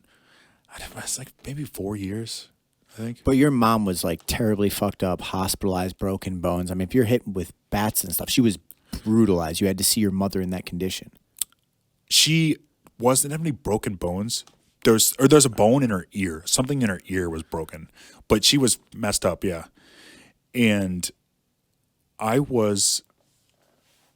old was I at this time? I think it was not long after my dad died. I think I was 17. I think my dad died when I was 15. You haven't even talked about that part of your story. I know. There's so much, dude. It's like, that's why I was like, man, I've only told my story in increments of like 15 minutes. I've never told it in 2 hours where I'm like, I got to piece it all together. So that's why it's like a little bit. Because when you were out there with your father and Millie, your dad's obviously still alive. Yep. But that's like 8th grade, 9th grade. Then you left there. Yep. And then your father passed away shortly after? Like, where does It that was- fall? it was Before this Tom incident, obviously? Before this Tom incident, because we lived across the street, and somehow we moved across the street. I don't remember what happened, but we lived in a house just across the street. We're renting. But yeah, I remember that situation. You want me to talk about the part where my dad died? Yeah. Okay. Because, I mean, it sounds like we've skipped that now at this Yep. point. And because that had to have major ramifications on you, and like going through the loss of your father, and regardless of your relationship with him, that's a catastrophic event in your timeline. Yeah. So, yeah, I remember I was playing WoW. I remember the raid. I remember everything about it. I remember the moment exactly when my mom walks in. She's got tears in her eyes, and she. Sorry. And the only thing she could say is, "Josh, your dad's dead." And I'm like, what? Your dad he's dead. And she didn't tell me what happened at first. And she hugged me, and I just sat there, and she walked out, and I just played my game. I continued to play my game, and it was so much. I can't even explain it. It was such an overwhelming thing that I couldn't even I don't know. I just couldn't even I couldn't have an emotion to it. Just like it just didn't stick. You know what I mean? And I'm sitting here and I'm playing the game, and then I'm like I just start I get off the game, I shut it down, and I'm just so emotional. I walk out of the house, and I remember I'm walking down. I'm just walking. I just need to get out of the house, and I'm crying. And I remember my mom following me in the car, and I think that they were scared that I was gonna do something to myself or something like that. And then I ended up coming back, and I mean that was tough for me too, because I just like didn't like life was really tough at that time, because of the everything that was going on with me and my mom, and then I lose my dad, and then at that point, I would say I really got addicted to playing video games. Like I played WoW, but like at this point now I'm really into it because like I didn't want to. I never wanted to go to bed at a time where I'm laying there and I have to think before, while I'm trying to fall asleep. I did not want that. And then I would just stay playing games until I was like passing out, and then I would go to sleep, and then I would wake up, and I would try not to go to school. And if I had to go to school, I would go to school, and then I would come back after I got to school, and they weren't there. I'd go to bed. You know what I mean? Like I was just like, my life was really, and school was just not like. It's funny because, like, I guess every kid is like this, but, like, A, B's up until 6th grade, like, you know what I mean? Like, I was really good at school, really good at math, really good at all that stuff. And then after that, school was just not important to me because I'm, like, I'm trying to survive, you know what I mean? I'm just trying to, like, and then, another thing I didn't talk about is, like, going to different schools. Like, when I went to Mid-Penn, that was not, I was not very popular. The kids, it's like some schools that I went to, kids are like, oh, the new kid, or it's not good, and that was not a super great one for me. And I remember a kid that used to make fun of me all the time and beat the shit out of me, and on the bus he'd start punching me and stuff like that. And I'm like, that was Mid-Penn. But then I went to West Virginia, and I was like super cool. Everybody liked me there. You know what I mean? They're like, oh, the new kid from Michigan. You know what I mean? So it wasn't always bad going to a new school, but some places were tough. Weberville was not a good one for me.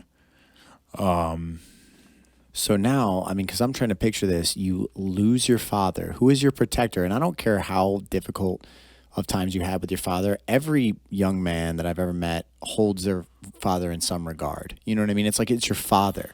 You want them to be the superhero that they're supposed to be to you, despite their own demons. And like as you get older in life, you have more forgiveness for people that you're like, man, I can see how much damage was in that person that was just trying to hold it together. And like your father finally hit a point where that it broke. It was too much, the weight of the man that he had to be versus all of his vices and all of his pain, and you know what I mean, versus it was just too much. The world broke him. And now you have this piece of shit man in your life where it's like before, at least when you could talk to your father on the phone and father's like, oh, come up there and whoop that guy's ass. It 100%. It was like that's so true. It was like my hope. And I was like, yeah, my dad, if anything ever happens, he'll come up here. You know what I mean? I put myself in your shoes the whole time I'm listening to your story. And so many times, like when I found out the day that so weird how you said it, because my dad picked me up from school. And when I got in the truck one day, it was a very bizarre day. And he goes, Michelle's dead. And you know what I mean? And I felt the same exact thing as you, bro. It was like living underneath a pile of glass. Like it was just so beyond comprehension. Like you can't process it. It's too much. It's too much. Your worldview is so shattered and you're going through so much that like you can't, like, what? Yeah, I don't. And then it hits you. Yeah, definitely. I don't know if there's the right way to tell somebody that. Is there a way you ease a kid into that? Or is it just like, hey, this? You know what I mean? Because you're just like me. You weren't eased into it. It's just like, hard fact. Hey, buddy, Michelle's dead.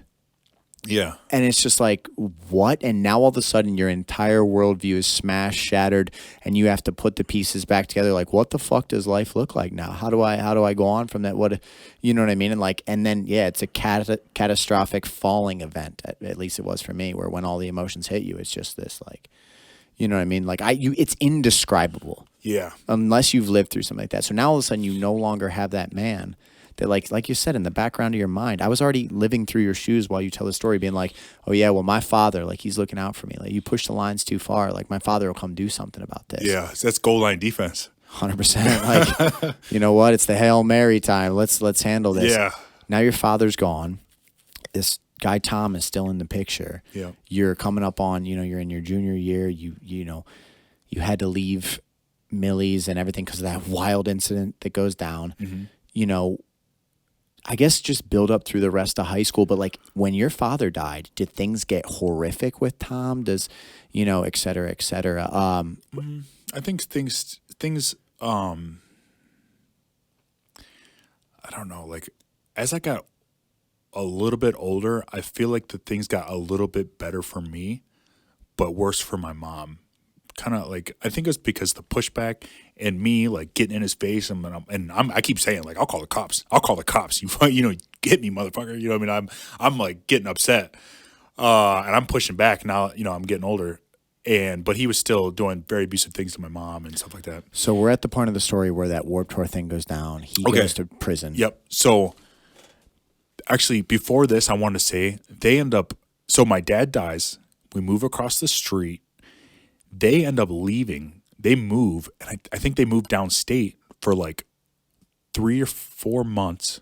Your mom and Tom just leave? They left me there at the apartment, and like, what we'll pay, they paid for like the utilities and stuff like that. But like, you need to get some roommates. So I got, and this is really funny, I got 2 roommates to stay with me. I'm still in high school. Both named Josh. Yep.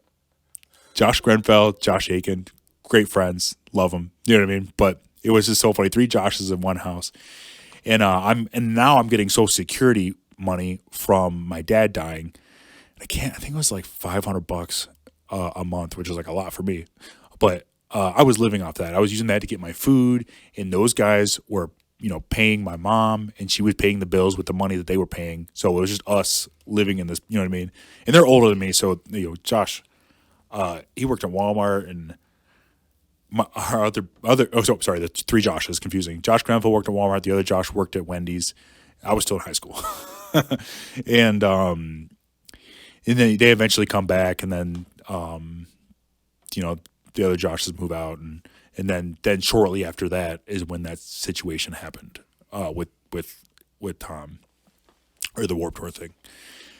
Okay, so where are we at right now? Your mom's hospitalized. Yep. You have this all go down. This dude's going to prison. Yep. He ends up taking a plea deal, but now he's gone. So it's back to just you and your mom.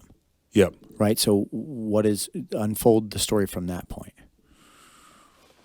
What ends up happening in that point?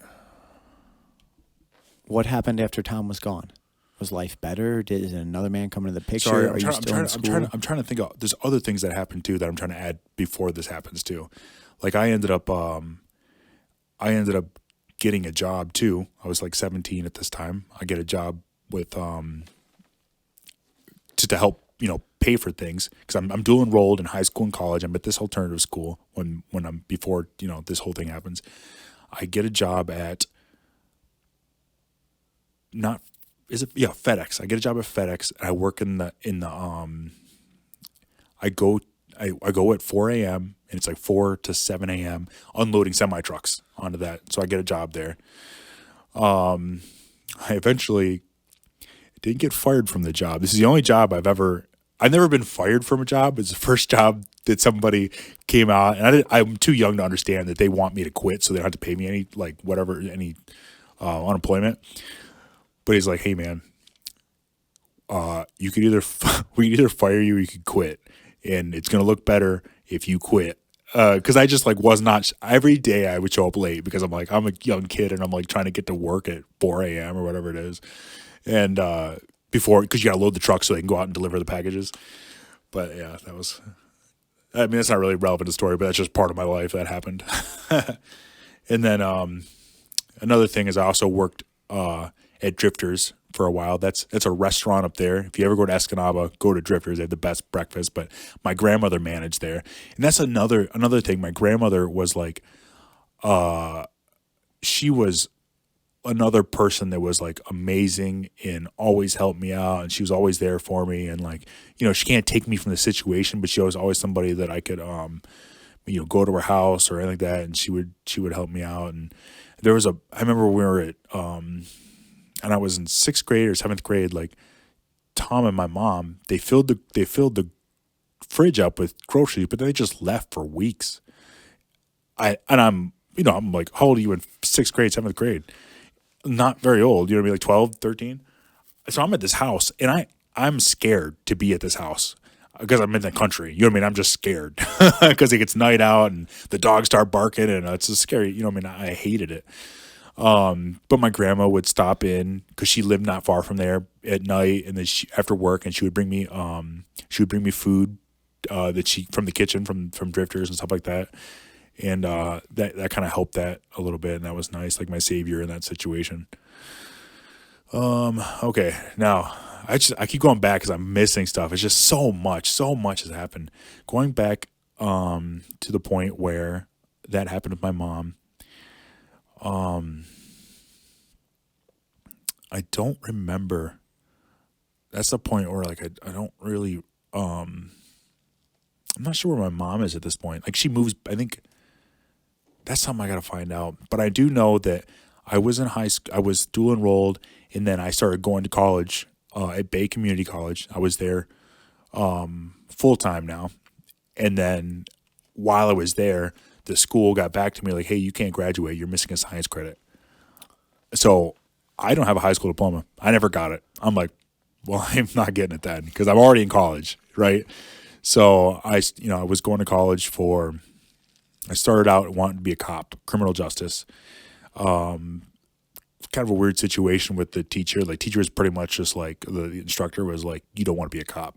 The whole time was just like going on and on. And I think that she was just trying to make sure that people wanted to do this because she kept going on about the negative things. Everybody has like, oh, I want to be a cop and do this and that. And she's just like, it's this, and very negative about it. I think to weed out people who really don't want to do that. And she was right. What she was saying made me not want to do it. And then I wanted to do architecture because that's something my dad taught me to look. He taught me to look at blueprints, at least for the excavating part, doing footings and stuff like that for homes. And I really enjoyed that. I'm like, oh, I'd like to do architecture. And I went that. And then because of the architecture, I had to do a CAD class, the engineering part of it with the CAD program. And I loved it. I absolutely loved it. And I would, if what happened next didn't happen, I would probably be an engineer because I still think about, man, I'd love to go back and do that. It seems so fun. It was so fun to do it. But I did a public speaking class. It was a thing that I had to do for that. And then I met Jim Pryl, who is a good friend of mine. In his public speaking, he sat right next to me. I remember exactly, he was sitting right here at the end. I was next to him. Kind of talked to him here and there, but didn't really, he did his public speaking on mixed martial arts on the UFC. And I was like, that's crazy. You know what I mean? People like fighting each other. And at this point, and I've said this in interviews before, but like, I don't have any confidence in myself. This person who beat me down mentally, called me fat, a story that I say all the time, he would write insults on my mirror in the morning, my bathroom mirror, like, you fat fuck, and stuff like that. Just anything he could beat me down. This person has obliterated my self-confidence. And did he try to play that off as jokes, by the way, Josh? Like when he puts that on the mirror, right? No, no, he knew what he did. He was doing it to be as destructive as possible. Yeah, and then my mom would, as much as she could, would be upset with him and do it. He's like, F him, F you. He's did this, and he left toothpaste in the sink, and like just anything he could, just like, and he would justify it. And lots of bad stuff with that. Where was that? Jim Pryl. Oh, Jim Pryl. And then so I have no confidence. He does this thing, and I'm like, wow, man, that's crazy. He's like, yeah, if you ever want to do it, we do it at the Escanaba High School Wrestling Room. If you'd ever like to come down, we do it at this time, on these days. And I showed up for the first day, and I did the class, and I have pictures. I have pictures of the first day I did this class with him. And I loved it. I just loved it so much, like learning to punch. And we did like a I think it was like a Kimura or armbar or something. There's a picture where I'm trying it. I'm like, man, this is so cool. And I would be there every single day he ever had it. I was there like 20 minutes early. I would show up and I would just wait. And if he wasn't there on time, I'd text my, hey, is this happening? You know what I mean? He still talks about it because I was like, I was the most consistent person to ever show up and I loved it. And it became where it wasn't enough for me. Like I loved it so much because it made me feel good about myself. Like somebody who has like no self-confidence, like just a little bit is so much. Just to like, man, I could defend myself and stuff like that. But it wasn't enough. And then I ended up dropping out of, I went to Bay College, I ended up leaving Bay, and I asked my uncle Scott if I could move in with him. And I intended on going to school and everything down here. I'm like, well, I'll go to school down there, and I just want to do the martial arts thing. And I moved down there, and he let me live with him while. Oh, sorry, go ahead. Did you already have a plan, or like when you decided to make that decision, why leave Escanaba? Because you have Jim Pryl there, you have people training. What made you decide like it's time to go, and what did you see as like what drove that decision? Because it wasn't an everyday thing. We weren't there all the time, and it was just like maybe 1 day, 2 days a week. Sometimes. So you got a taste of something. Just, and it yeah, bit and you. it just wasn't enough. Like I didn't want to fight. You know what I mean? I just like, man, I want to learn. I want to keep learning. I want to do this. It makes me feel good about myself, and I was willing to just do whatever it took. But what drives you to your Uncle Scott's? Did you know there's a place around him, or et cetera? Like why? Yeah, I did. So there is a friend that I had. His name was Morley. His brother Joe was an instructor at. It's not even in a place anymore, but it was in Romulus. It was an academy in Romulus, and he's like, you should come down here, blah blah blah. And because when I was posting pictures of the fighting, he was on my friends list on Facebook. He's like, we have this gym here. Man, that's something I've never told anybody. You know what I mean? That's another thing I never told anybody is that I don't have a high school diploma. I mean, I tell people, but I never openly say like, hey, I don't have a high school diploma. But no one has ever asked me. You know what I mean? I've gone to college. You want me to shock you? What's that? I didn't graduate from high school. Holy shit. That's crazy. I had to go and do summer classes to get my diploma. Didn't walk through my high school class. I was so depressed and struggled with so many things. I didn't graduate from high school. I literally had to go and get my diploma in the summer. Wow. No, but no one asked. Yeah. If you asked me, I'd tell you. Yeah. But yeah, isn't that wild? That is wild. Yeah. What are the chances of that? When you said it, I literally thought to myself, "That's funny," because he Funny probably doesn't. yeah, we have so many things that are consistent. Like we relate on a lot of things. So you were coming down to live with your Uncle Scott, and he lives in Weberville. Weberville is a long. How drive. the hell are you going to get to Romulus? I drove every day. All right, start to walk through that period. Yep. He let me do construction with him. He paid me because he has a construction company. He still has a construction company, Parisian Home Improvement. I worked with him. I drove down there. Do you remember the name of the gym? It's like Michigan Extreme Combat. Michigan Extreme. I don't remember. It's not open anymore. How long were you there? I was there for maybe 2 months. Not very long because it was such a long drive. And then I found, so I just looked up. I'm like, man, it's got to be somewhere closer. And then I found Gladiator in Brighton. And then I started going to Gladiator. And I was there for a while. I met Joe Clements there, who was a heavyweight. He was an amateur heavyweight, really good. He ended up quitting for, do real life things. But who was teaching at the time when you first went to Gladiator? I wasn't there, right? No, you weren't there. Who was there? I think I'd already been there and left. Craig Funk was teaching a lot of classes, and then there was Glenn would teach classes, and then I would eventually. I remember from there. Were the street soldiers going on at that time with like Tim Farr and Nope. Jay? Okay. Nope, I don't believe. I think Tim Farr did come up there and teach once in a while, but I didn't really get to know Tim. I don't think until you were probably there after. Yeah. Because that was their very early days. I think I taught there before you were there because I had left, and then Craig went in later, and I think the timelines are lining up. Steve Daher was the boxing coach there. Yep. Got it. Now I remember. I know the timeline now. Yes. So I was a Gladiator, and I was there. So I was there like every day. I was there on Sunday. I was just like taking it all in and get. Do you know what year this is? Just to put things on for the listeners. 2010. Yep, 2010. And then, because I remember my first fight was in June 2010, and it was for it was for Donofrio. And it was a Donofrio TXC card, I think it was. And actually, I remember the headliner, who I didn't really know at the time, was Jake Lamb. Just, it's funny, like my I was the first fight in the card and everything, but I never wanted to fight. I never moved down here to fight. I never intended to do it.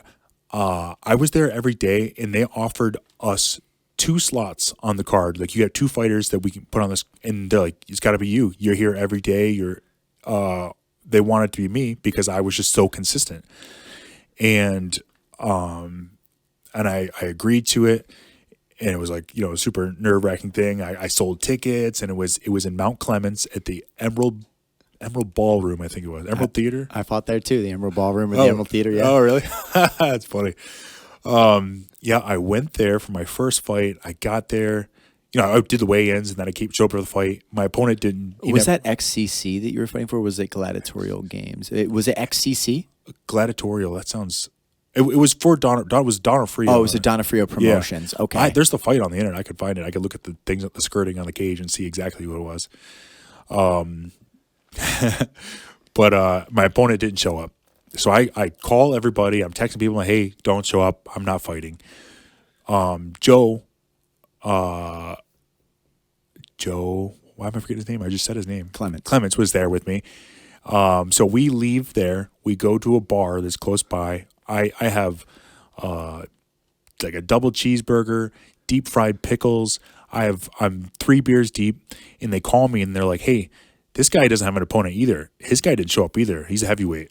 This is the Wild Wild West days. People show up, don't show up. You know what I mean? It's something I learned much later. It's my first fight. I don't know anything. And like, do you want it? And I'm like tipsy at this point. 1 second. And I'm like, yeah, I'll take it. Let's go. I was not nervous at all. And I fought. This guy was 2-0. He was from, I think it was Warrior Way. And I think one of the first punches I ever threw was a spinning back fist. And I hit him, and it dropped him, and I got on top of him, but I had no jiu-jitsu. He did the jiu-jitsu to me, and I didn't do that yet.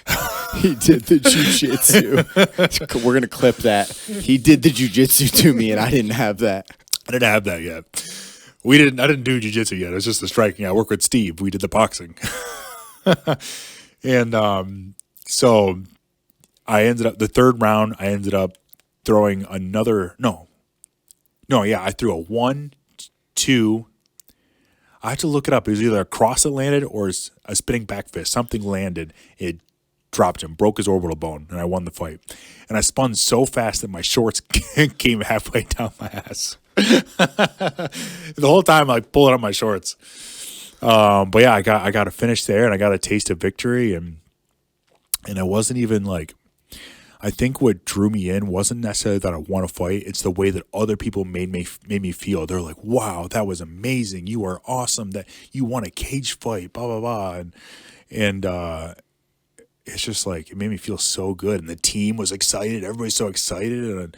And finally, I'm feeling good about myself, feeling confident. And then, I ended up going, 2-0, 3-0, 4-0. And then by this point, I think I lost my first one. I was 4-1. But at some point in there, Joe asked me to go to SFS to train with Mike Wojciechowski. And so we were already at MSA at this point. You were at MSA. I'm putting the timelines together here. We were already at MSA. Yep, you were at MSA. And I met you guys there.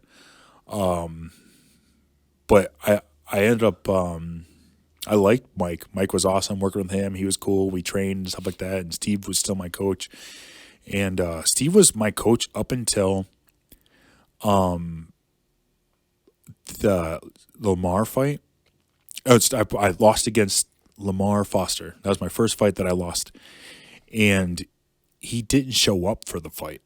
He's just like, I remember getting a text. He's like, me and my son are going to watch boxing. And I'm like, what? I'm like, you've been my coach this whole time. You know what I mean? And then I think I had Cody, Cody Cunningham. He was a guy that worked at. He cleaned at Gladiator and also did train there. He cornered me and stuff like that, but I ended up losing the fight, and then that put a bad taste. I'm like, I'm not training with this guy anymore. I don't want to say negative about him, but that was like, I'm like, this means a lot to me, and especially against like a really tough guy like him, it just didn't show up. And then what happened after that? Let's see. So then, and then Gladiator hired somebody new. They hired a big jiu-jitsu guy, Marcio Corletta.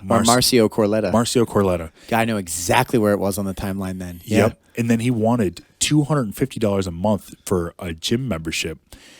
And I'm like, I literally can't afford that. You know what I mean? And then I'm like, well, I'll go train with Mike. And then that's how I'm, started being with you guys. And then I never wanted to do jiu-jitsu, and I was, joked about it. And then, I think I lost a fight to jiu-jitsu or something like that. And then I just like, okay, I'll do it. And I hated it the whole time, but eventually I did fall in love with it, and I do love it now. Yeah, I remember that Marcio Corletta, they actually brought in from Brazil. He was like a 4th-degree black belt that Chris Trainer had brought out after they kicked out Matt Straczynski.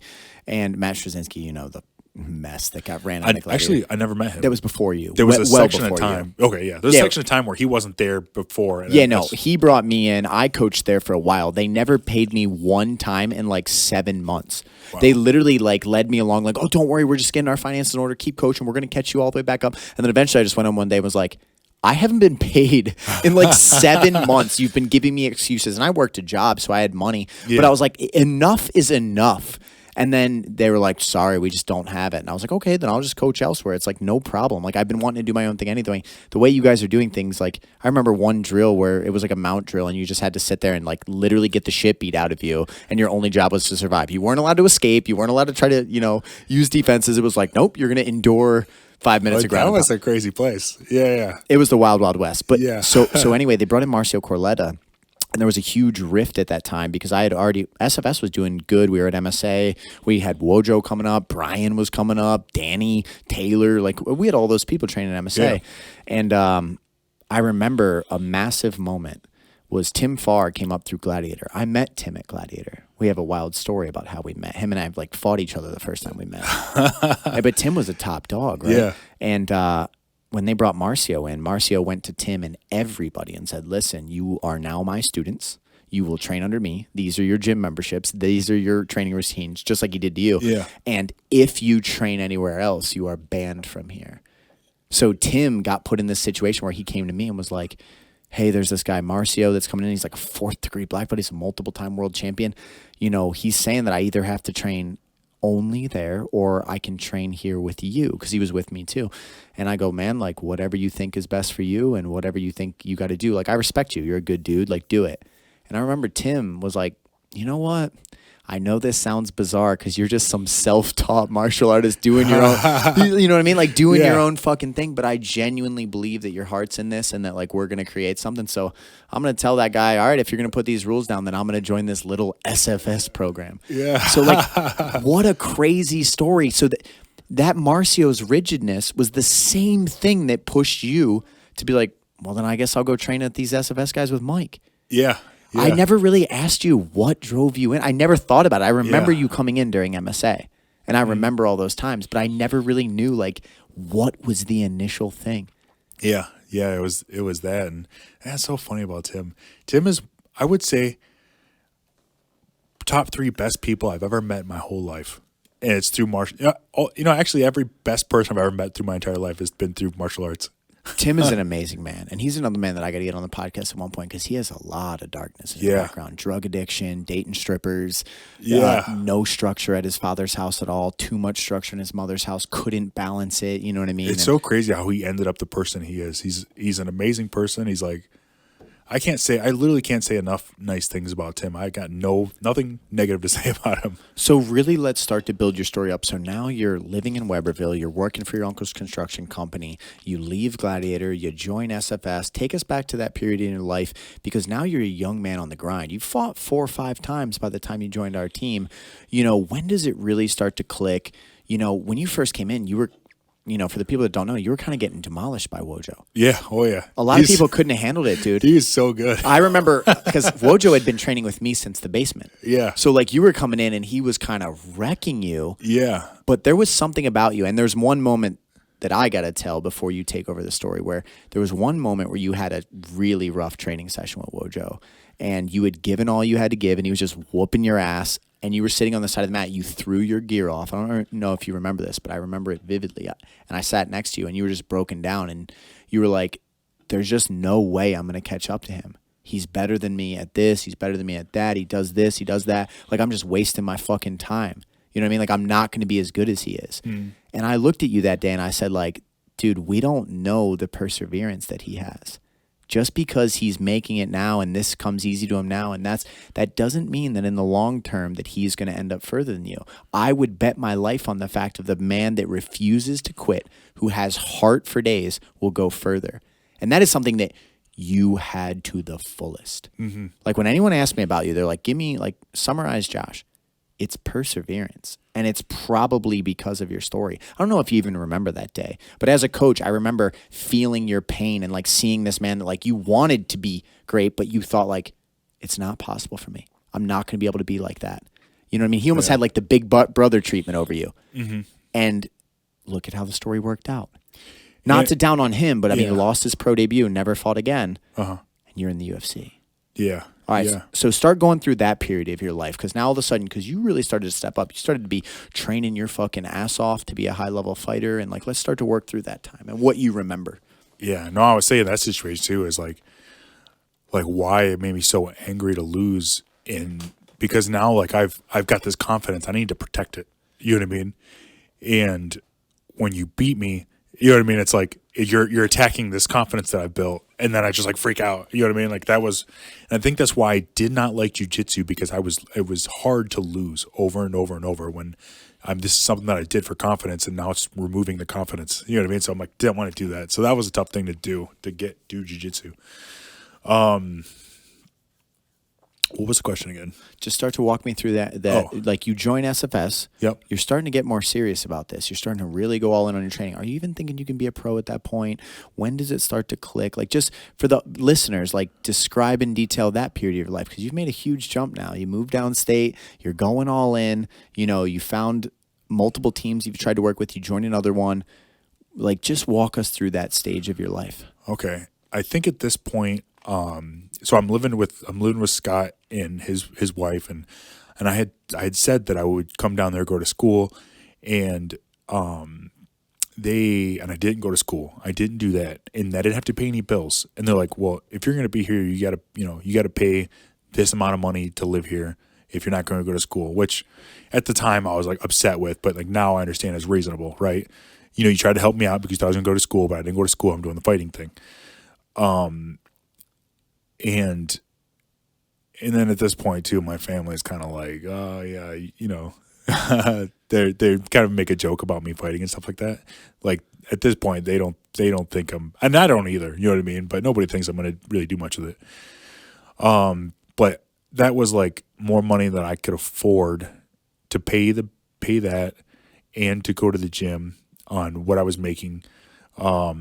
Working with my uncle, and it was tough too because of construction. Sometimes you have work, sometimes it's raining, sometimes it's this, and it was very inconsistent money. But my grandmother ended up moving down here, and then I stayed with. Actually, no, I stayed with you. I think. Did I move in with you? I moved with. I thought you moved. No. I moved with my grandmother. Yeah, I thought you moved in your grandma. Yep. And then something happened there, and then you moved in with me. Moved in with you. So let's walk through that period. Why did those transitions happen? Moved with my grandmother because she let me, my grandma, she let me live it for free. You know what I mean? And I didn't, I couldn't afford to keep training and live at Scott's house, having to pay rent. And I don't remember, I think like I just wanted to, I moved in with you because like I just wanted to be like in the environment, and also like I wanted a place where I could bring girls and stuff like that. You know what I mean? Because I couldn't do that in my grandmother's house. That is what it was. Yeah. It just triggered my memory. You would be like, dude, I'm living with my grandma, which is great, but like I can't have a social life. I can't do all these different things. I can't bring a girl over. Yeah. I got to sneak out into parking lots. Like, yeah, that is what drove it. Yeah. And was Bobby living with me at that point? Yep. Okay, Yep. so it was me and Bobby and no one else, right? You were the first roommate? I was the first. That's what I thought so. Yeah, you and were. then either Lena or Tucker moved in. Yeah. No. I think it was Lena or Tucker. One of them. I think it was Tucker. Okay. God, I haven't gone through these memories in forever. Yeah. But yeah, you moved in with me. Uh-huh. I remember that. So now let's. Michael Jordan moved in with you at some point too. Yes, Michael lived with me for a little bit because Miranda was always there. She was always there with Michael. Yep. I do remember. I don't remember the order in which people moved there, but they were there while I was I there. really think you were the first guy to move in. I was. Yep. And then, which is really cool. Thank you, buddy. Bro, You just 100%. open your home to me. No, and I saw the passion early on. Like, one thing I have, you said this one time in a thing before online that I really think you hit the nail on the head. I have the ability to see people's potential before they see it. And I think I do a good job at showing people, if you are able to pursue this version of yourself, these things can come into your life. I don't know what that is, but people tend to believe it. And then when they believe it, guess what? It like opens the doorway for them to be able to do it. If you genuinely don't believe you can become something great, you're not going to. Your brain will stop you. Yeah. You know what I mean? No, And I you agree with that. always I had agree with that. passion. It wasn't about your winning. It wasn't this and that. Because, like I said, Wojo was beating you in almost everything. But you had unrelenting passion and perseverance. And that was like, I was like, that guy's going to go as far as he wants to go. Yeah. And I was drawn to that. I was drawn to you always like you can do this. You can do it. And then you would tell me I could do something and I would do it. And that reassurance that somebody telling me something I can do that I didn't think I could do, and he says I can do it, and I could go out and do it, is a trust that I built for you. And then you've told me that through my career, like, you can do this, and I've done it. And going through my career, I didn't start out like, I'm going to be the UFC world champion. I'm going to be in the UFC. I'm going to do this and that, and I'm going to be even a professional. I'm like, I wanted to win a fight. I want to fight. I want to get an amateur belt. I get an amateur belt. I get every amateur belt. I'm the number one amateur in Michigan. Didn't you have 5 at one point? I had mean, 7. you had like, I was I going had to say, 7. you had like all I had of them. every one of them. I remember driving up north to fight some big guy on a show Yeah. because you wanted the last belt. Yeah. I mean, we went on to collect them. Yeah, no, I had all of them.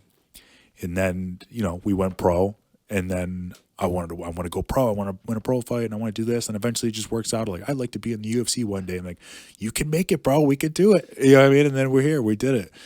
And now what's the next step? We want to, Let's go a step at a time through that period, because I think that like there's so many tough times and lessons during that period that are probably good. So let's go this. MSA was like your building stage. You were really just grinding, working. There wasn't really anything that special in that. I don't remember anything that catastrophic during those periods. Yeah. You would just show up. You were working your ass off. You would give everything you had to give. Did you start working for the Spitlers or anything during that point? I met Jake Spittler at Gladiator, and we would spar, and I didn't really know his parents at that point. Actually, something happened.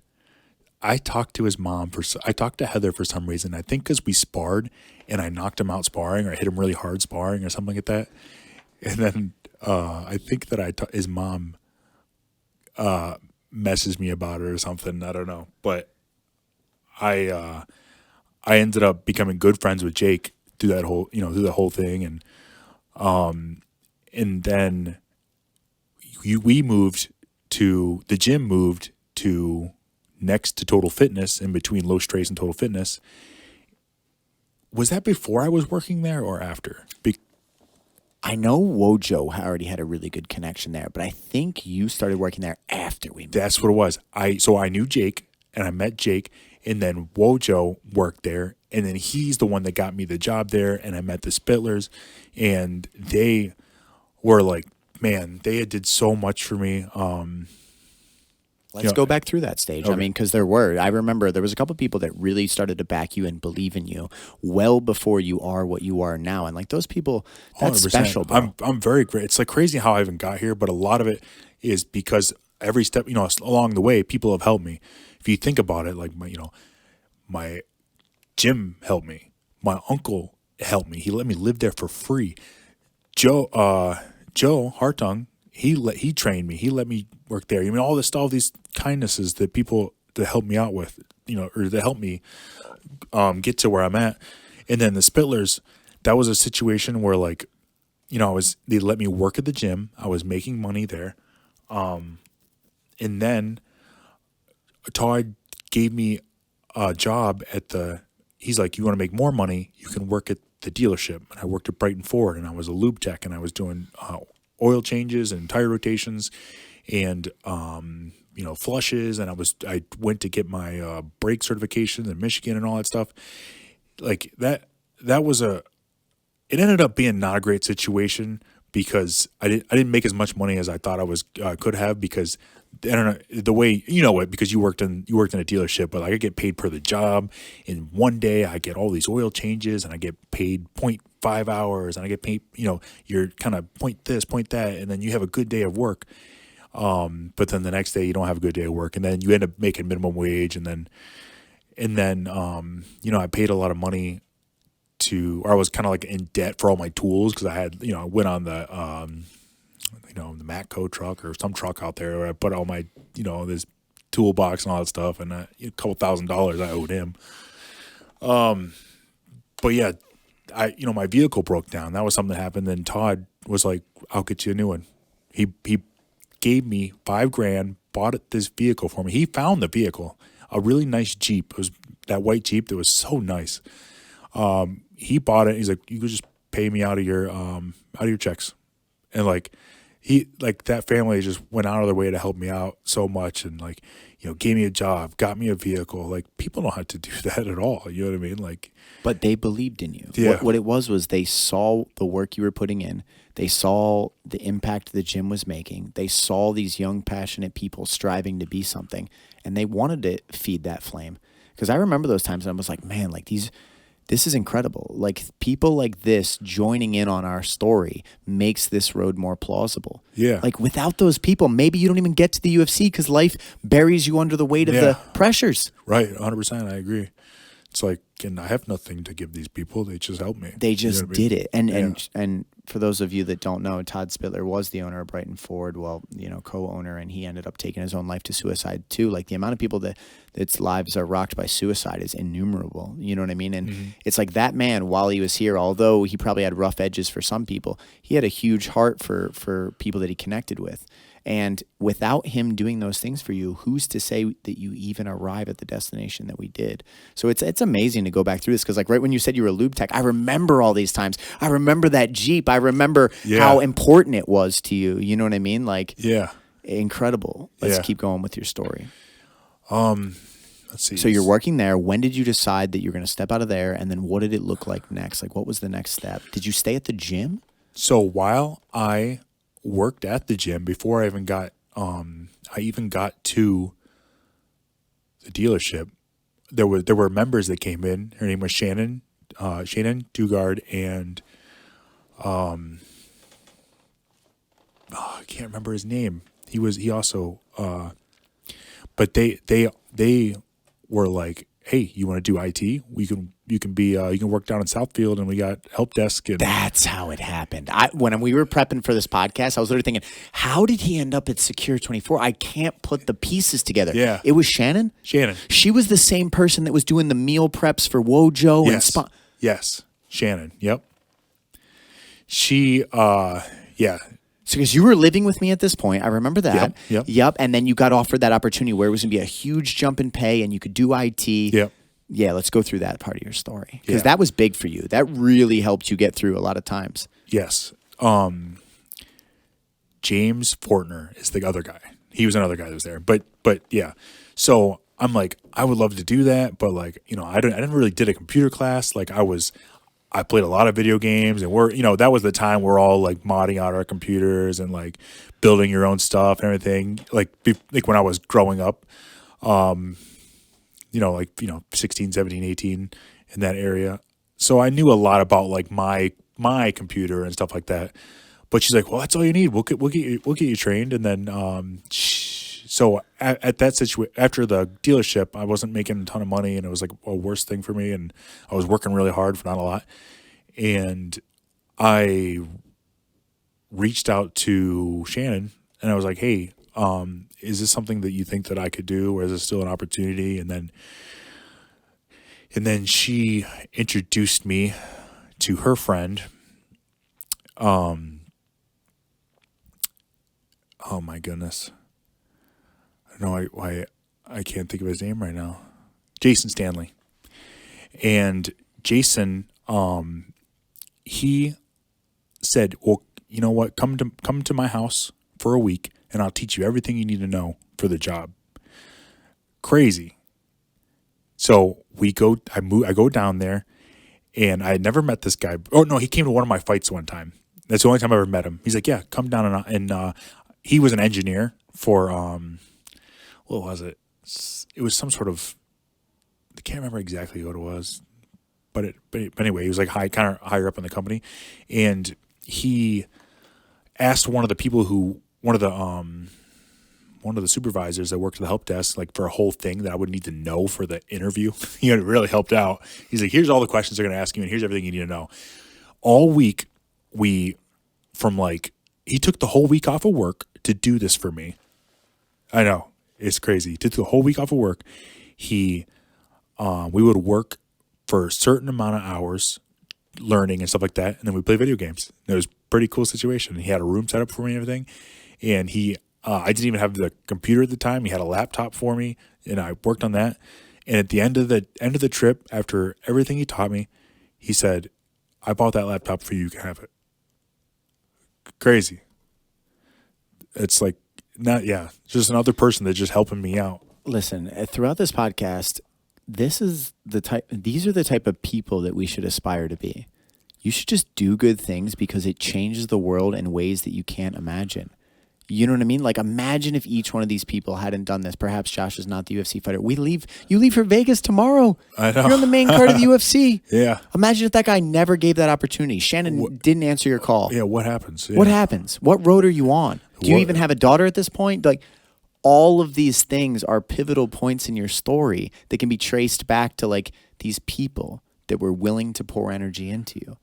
Honestly, it makes me want to reach out to. After this, I'm going to reach out to all those people and just thank them again, because, like, just to remind myself, it reminds me of how grateful I am that all those people went out of their way to help me, and makes me want to go out of my way to help other people too, because people did it for me, and my life would not be the same without that. I mean, we often talk about that our effects have ripples, and I try to live with that on the forefront of my mind. That, like, I wonder how many people's lives I can make better by just actions that don't even cost me a lot. They're just genuine quality actions. Not worrying about what do I get out of it. That's just the wrong way to live. Jason and them, they didn't think like that. They thought, this is a good man that comes from a difficult background who's striving for something that if I can make a difference for, I should do that. Yeah. It's incredible, man. Yeah, I really took the week off of work. Incredible. It's crazy. It's mind-blowing. Bought me a $2,000 laptop to spend all this time to help me. It was crazy. He played WoW too, didn't he? Wasn't it you guys would dungeon together and stuff? I don't know if we played WoW or if we played Final Fantasy. It was one of those games. It was I think it was WoW though. Incredible, man. So you're living with me. You get the job at Secure 24. That was huge. Mm-hmm. That was a big thing for you. That was because I was making money that I've never made before. That was the game changer. Yeah. Right. So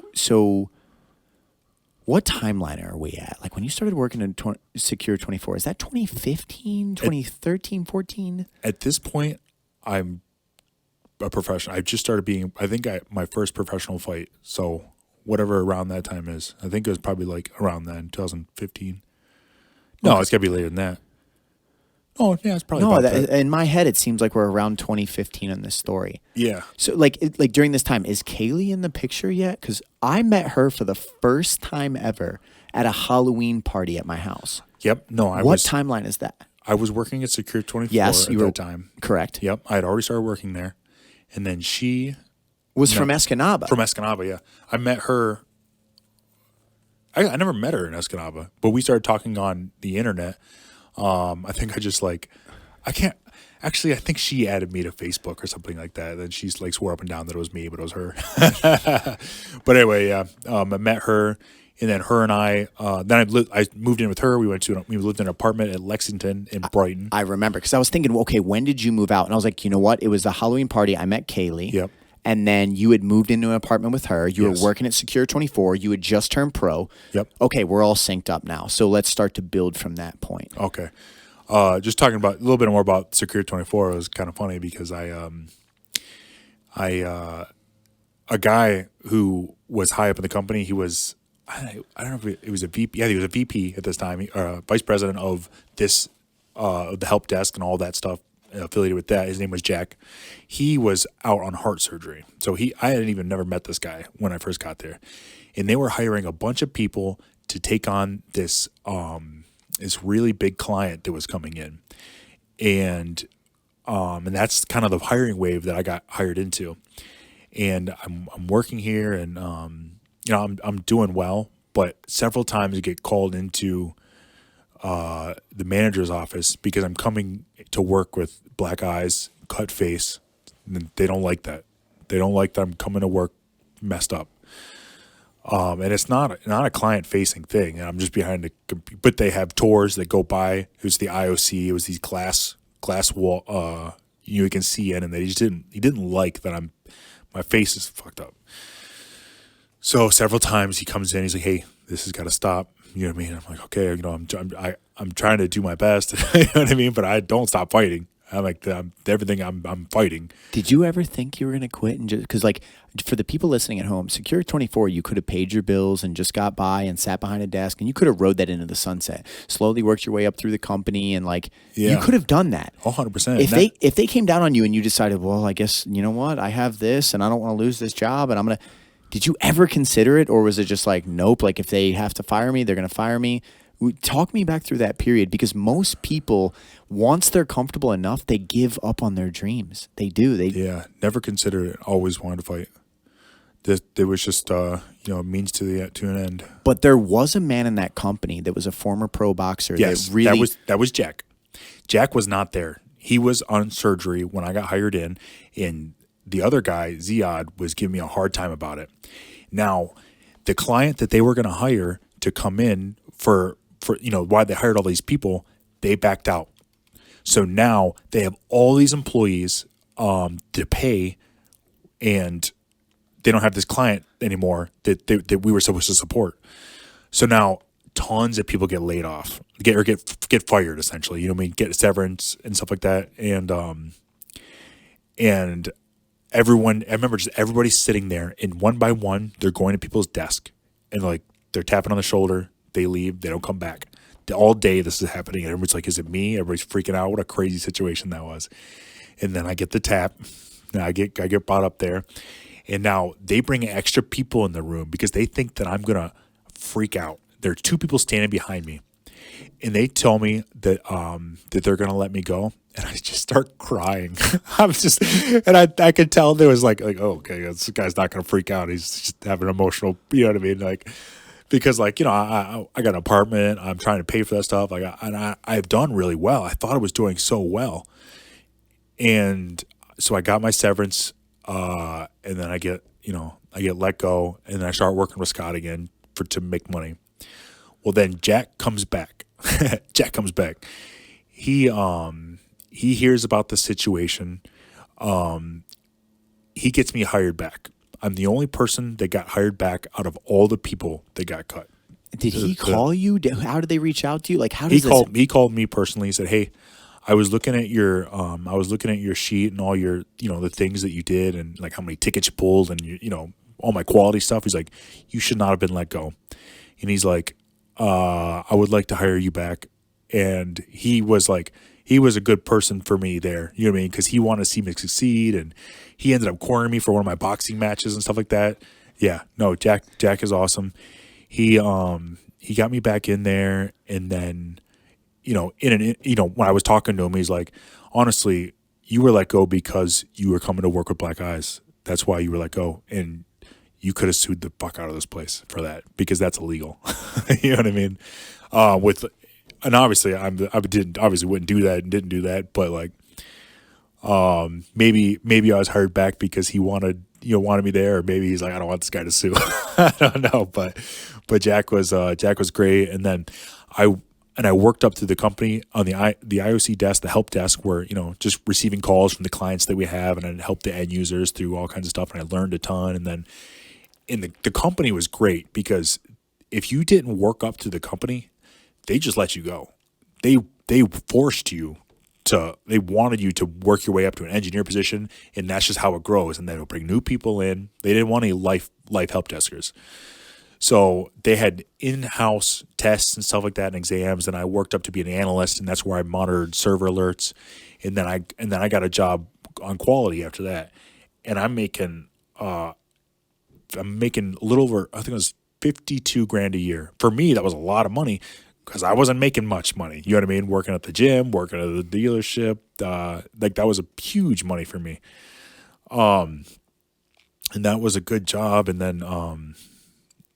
then they let me work from home several days a week, and everything about the job was I really liked. I really enjoyed it, and apparently the company was sold since then to like a Japanese company, NTT, and it's like not the same place anymore. But it was a great place to work while I was there. And the only reason why I left is because through my professional career, I was there when I got the call for the first contender fight. And then that's when I called you for 2 hours and you didn't answer the phone. Because I'm like, I got offered a contender. I got an opponent. I couldn't even remember that you rode Secure 24 till that far. That's amazing. Yep. Wow. Then So we've skipped too much because we got to talk about your ascension up to your pro career, Okay, like the fights that were really pivotal to you, the ones you remember the most. Like you would get on a string of wins and then we would take like a heartbreaking defeat. Let's kind of build up. So we've built up your career right to UFC contender, and now let's build up like do you remember when we decided like, dude, you're gonna sign your pro debut and like, you know, your first fight with Tony, that big one, and like let's work through that because like these are moments you want to capture too. So like when you first started to think, you know, I'm gonna be a professional fighter, like was it me pushing you? Do you even remember, like do you remember trying to wrap your brain around the idea that like little Josh from Escanaba, Michigan is gonna turn professional in MMA, you know, et cetera, just work through that period? And do you remember any of that? I remember just like always being, how to say it, never looking back and seeing how far I came until much later. You know what I mean? And always like I want to keep moving forward and stuff like that, and then taking the loss and taking it super hard and stuff like that. But I do remember us taking our first fight against Destin Allen. I was gonna say you should pull up your pro record right now and look at it, because honestly, you know what it was almost like you were doing? It's like you were climbing a mountain and you would get to these new plateaus, but you wouldn't look back to see how far you've climbed. You would just focus on the rocks ahead of you. Yeah. You would just look in front of you and be like, okay, this is the next climb. Yeah. Where did you make your pro debut? What year? What venue? Was it SFS versus the World? Nope. It was Destin Allen for TWC. That was, are you talking about for my pro? Yeah. Yep. Destin Allen, TWC. I won first round TKO. Yeah, that was Lansing. And that was 2014. 2014. So, November. yeah, we were spot on with our timelines. And then my next fight took a loss. Ryan Pokrivki. Decision. God, I remember that fight. Yeah. That man laying and praying and holding on for everything holy. And he's a nice guy, and I like him a lot. But I remember, you know, you cracking him with shots and him, you know, diving at you and trying to get you down. I remember that fight. And that one hurt. Yep. Because that knocked us to 1-1. Decision, yep. We fought Rashid, who we already fought twice as an amateur. Won that one, submission. So that was a really good joke. Yep. Then we had 3 fights fall through. 2016 in June, I fought Anthony Coleman. That was Eastern Market. Yeah, the Motor City. Yeah, exactly. The one that John did. I remember that. Yep, I remember that fight. Then you're 3-1. So now I'm 3-1. And then I'm going to fight. Then I fight Josh Burns. Oh, dude, let's talk a little bit about that, because at the time Burns was hyped. Yeah, he was in Bellator. He was in Bellator. I'm 3-1 about to fight a Bellator guy. And what was his record? I mean, or how many pro fights did he have? Because I remember that he was 8-9, but he was fighting tough guys in Bellator, and that was like a big step more than I've ever fought before. So he had 17 pro fights, and here we are at 3-1. I remember the amount of people that said that I was fucking up and Josh is going to lose this fight to Josh, and him laughing and making it out to be like I didn't deserve the fight. And that's how exactly he's what walk happened. Through me, and and I'll never forget just standing there, and he's about to walk out before me, and he's like, "Hey man, it's all for." Just to hype the fight. And I was like, fuck you. I'm going to kill you. And I never felt that way. I've never had anybody, for only person that's ever openly talked shit to me, talk shit about me. And I just, don't ever talk shit about me because that's like, they killed the nerves. I have no nerves. I'm going to kill you. I remember for that one, I want to go a little bit further on that because you remember when Conor fought Khabib and Conor at one point was like, man, like, hey, it's all good. Like he said something to Khabib in the cage and Khabib was like, let's talk now. Let's talk. Yeah. And that was your mindset in that fight. Yeah. Let's tell the story of we knew Josh Burns in the first round. Like our whole game plan was like, he's going to be so dangerous. He's going to hit really hard. He's going to try to get you out of there. But the moment that he doesn't in the first round because you got too much perseverance and everything, this fight's over. We're going to beat him. We're going to finish this fight. Do you remember sitting on the stool in the first round? I remember. Tell the story. I remember the round ending, and I threw my arms up like I won the fight. I'm like, that's it. We win. That's a true story. Anyone that doesn't believe this, go and watch that fight. We knew if we could gas that man out in the first round and survive the barrage of hooks and stuff that he was known for, that he would fall short in this fight. That dude was a muscle potato. He was just it was just so juiced to the gills, bro. That guy, there's no, they don't test for steroids in the local division. They test for marijuana.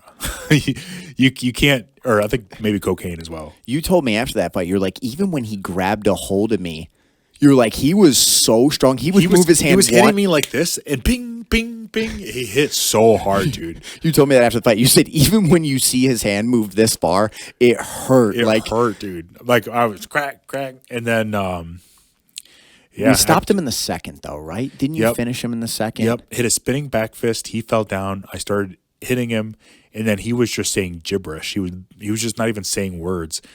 And then after the fight, he's like, "Yeah, I was trying to tell the ref that my knee was hurt." I'm like, "Bro, you weren't saying anything. You was just gibberish." You were speaking in tongues, yeah, brother. his head was like, "Boom, bing, bing." So that moves you to what? 4-1. Let's keep 4-1. Okay, yep. So you're killing it now. You're at 4-1 as a professional heavyweight. You had coming off 6 amateur titles. You're leveling up. Are you at Secure 24 at this point? When are you at Secure 24 in the timeline with fighting? Yes, I'm at Secure 24. Okay, so you're making money. You got a relationship going. Like everything is going really good for your life right now. We're 4-1 as a pro. What comes next? And then Nathan Bryant. That's the fight that you didn't come to. Brian came with me in West Virginia, which was crazy because I had bronchitis. It was the terrible bronchitis. I was at a UFC fight, wasn't I? Or where was I? I'm not sure. I was at a big fight that time. Yeah, I couldn't you couldn't make it. Yeah, but it was a good opportunity. And Nathan Bryant just beat Tony Lopez, or let me see, did he beat him? Or just lost? I thought he just fought him. I don't think. Yeah, he just beat him. Nope, he did. He lost a split decision to Tony Lopez. Yeah, but it was really close. I remember. Really close, yeah. And then I beat him a decision. And I remember, like, we walked in the back, and I didn't think I was gonna win because, like, it was a good fight, but I'm in his hometown. You know what I mean? And I still won. I was surprised, but my bronchitis was so bad that I'm just coughing, just tons of snot coming up. So now you're 5-1 as a pro, though. Yeah, I mean, you're killing it. Yep. 5-1. Yep. Oh, 1 second. We're past the time where my. Oh shit. Yeah. Let me just tell him that. See if I can reschedule with him real quick. Sorry, the podcast has been going good so well that I haven't even thought about the time at all. No biggie. So at this point, I mean, I'm looking back at your life. You're at Secure 24. You're making really good money. You just beat Nathan Bryant. You made that trip. You're 5-1 as a pro. That's where we start to look at like bigger opportunities. Like, okay, we got to knock off some big fish. We got to knock off some names. We're at a quality point in your life. You got a relationship. Like everything is going good for you right at that point. Like the dream's starting to come to fruition. Yep. Let's see. What's your next fight?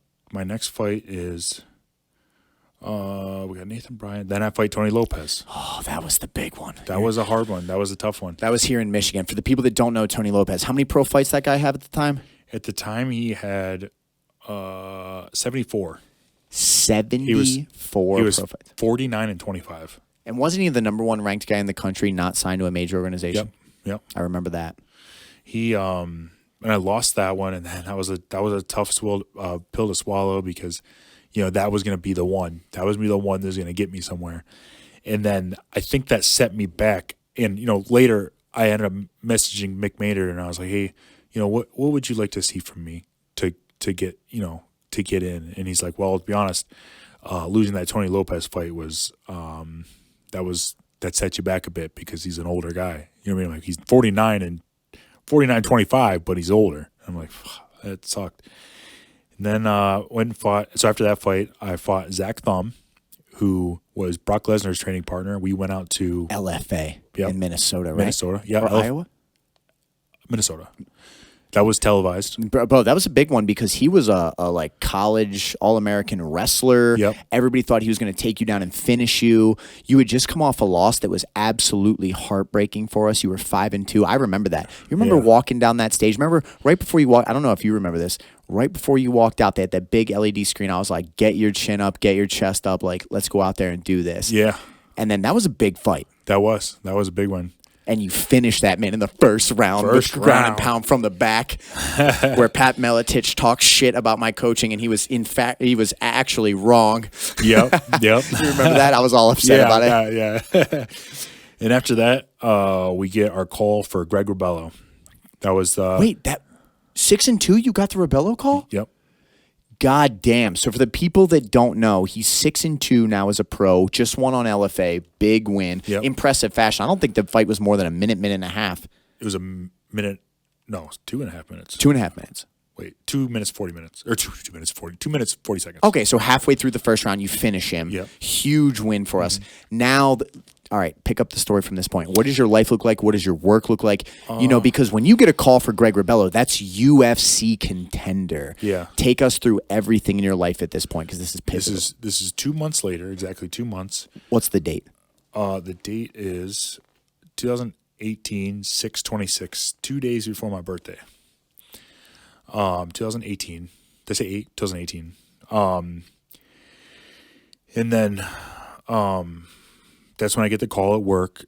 It's like, this was such a shitty day too. I was having such a bad day. Like, and then I got that call and I'm like, Greg Rebello, but it's on a week's notice or 6 days or something. 4 days. It was 4 days. Oh, it was 4 days. That's right.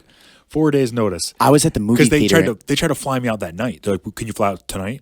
And I'm like, it was like a lot, you know what I mean? And then I call you, I'm trying to, and then I ended up saying yes to the guy before I even got a hold of you because I'm like, we're doing it, whatever. And then you're like, what? This is perfect. And he was 24-8. He had 32 pro fights with multiple belts. That's crazy. But when I looked him out, did I not tell you that like this guy is stylistically perfect for you to beat? He's a smaller heavyweight. Yep. He holds his ground. He doesn't like a lot of movement. He's just going to try to plant and fire.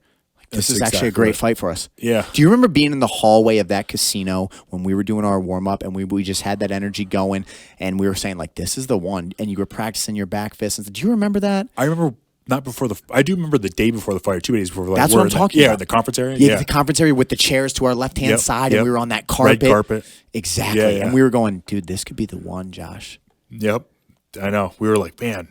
Now, I don't want to mess up the timeline. Were you engaged at this point in time? Because we had okay, so none of that's gone down yet. Nope. So we get this huge offer. First of all, Kaylee was by your side through this build-up, but it was like we never knew if we'd make it or not. We were young dreamers hoping for it. But that's like a lot to ask out of a partner. You know what I mean? Like when you chase a dream, it's like, is this ever going to work? Or, should I just quit and focus on my Secure 24? That's a difficult period of your life. Yeah, definitely. Now you get that call. It was tough, but at this point, it wasn't really bad because I'm still bringing in money at this point. Because there's gonna be a point where I don't bring in money and then she's paying for everything. So right now we're okay. So let's pick up from right there. I'm gonna shut up for a minute. You're gonna You get the call. You get a hold of me. Tell everybody the story of you get the call to Rebello. What's going through your head? You accept it. You talk to me. You talk to her, and let's take the story from that point, because that one was really when the world found out who Josh Parisian was. Okay. Yep. Greg Rebello. I get the call. Mick Maynard's Australian. I'm like, oh my god, because I knew he was Australian. I heard his voice. I'm like, this is Mick Maynard. I knew right away. And then I try to call you. You're in Jurassic Park. You don't pick up. And then I accept the fight. I'm like, hey, I got this offer, and they want me to fly out tonight, but they got me a flight for the next morning. Hey, can you come? Like, do you want to do this? Does this sound good? I've already said yes. And you're like, dude, I love it. You're like all about it. And then we fly out there. We go out there. We knock them out in the first round, spinning back fist. A minute and 30 in, I think it is. And then with the disappointment of not getting signed right into the UFC from it, we become the first fighter that gets Ultimate Fight. Or no, yeah, because before that, not like a week and a half, 2 weeks before that or whatever, we went to Vegas to do the tryouts and to try out for the Ultimate Fighter, and then we didn't get it. We ended up becoming a alternate. But you looked so good at the trials, dude. When we cracked pads and everything, it was like, oh, you're getting in. Yeah, then we didn't get it. Yeah, but then honestly, it was a disappointment when like. They tell you on Contender, what we want to see is look for finishes, push the pace. You pull off a spinning back fist, brutal knockout over a 32 pro, like a man with 32 pro fights. You finish him in the first round on 4 days' notice. Yep. In my mind, that's a guaranteed signing. For the UFC, it's still never been done at heavyweight. I'm the first and only ever to get a spinning back fist knockout. And then the disappointment comes. You get the phone call, or you get told by Dana White, let's take up from there. Yep. I get, then we're in the back and they're giving us the news, like this person signed, this person, Josh Parisian. He's like, I'd like to see him, see how he does on the Ultimate Fighter. And then he brings us, you're with me, he brings us into the room afterwards, like, hey, I know you're disappointed, but, I think that you and I are both going to benefit from this by you going on the show because you're going to get your name out there. I'm going to make money off it. You're going to make money off it. It's going to be a good thing for everybody. And I'm like, oh, okay. You know what I mean? And then, spoiler alert, it was not a great opportunity. Let's talk deep in detail about that, though, because most people, like, imagine someone listening to this podcast that doesn't know what the Ultimate Fighter entails. Bobby was on before you, right?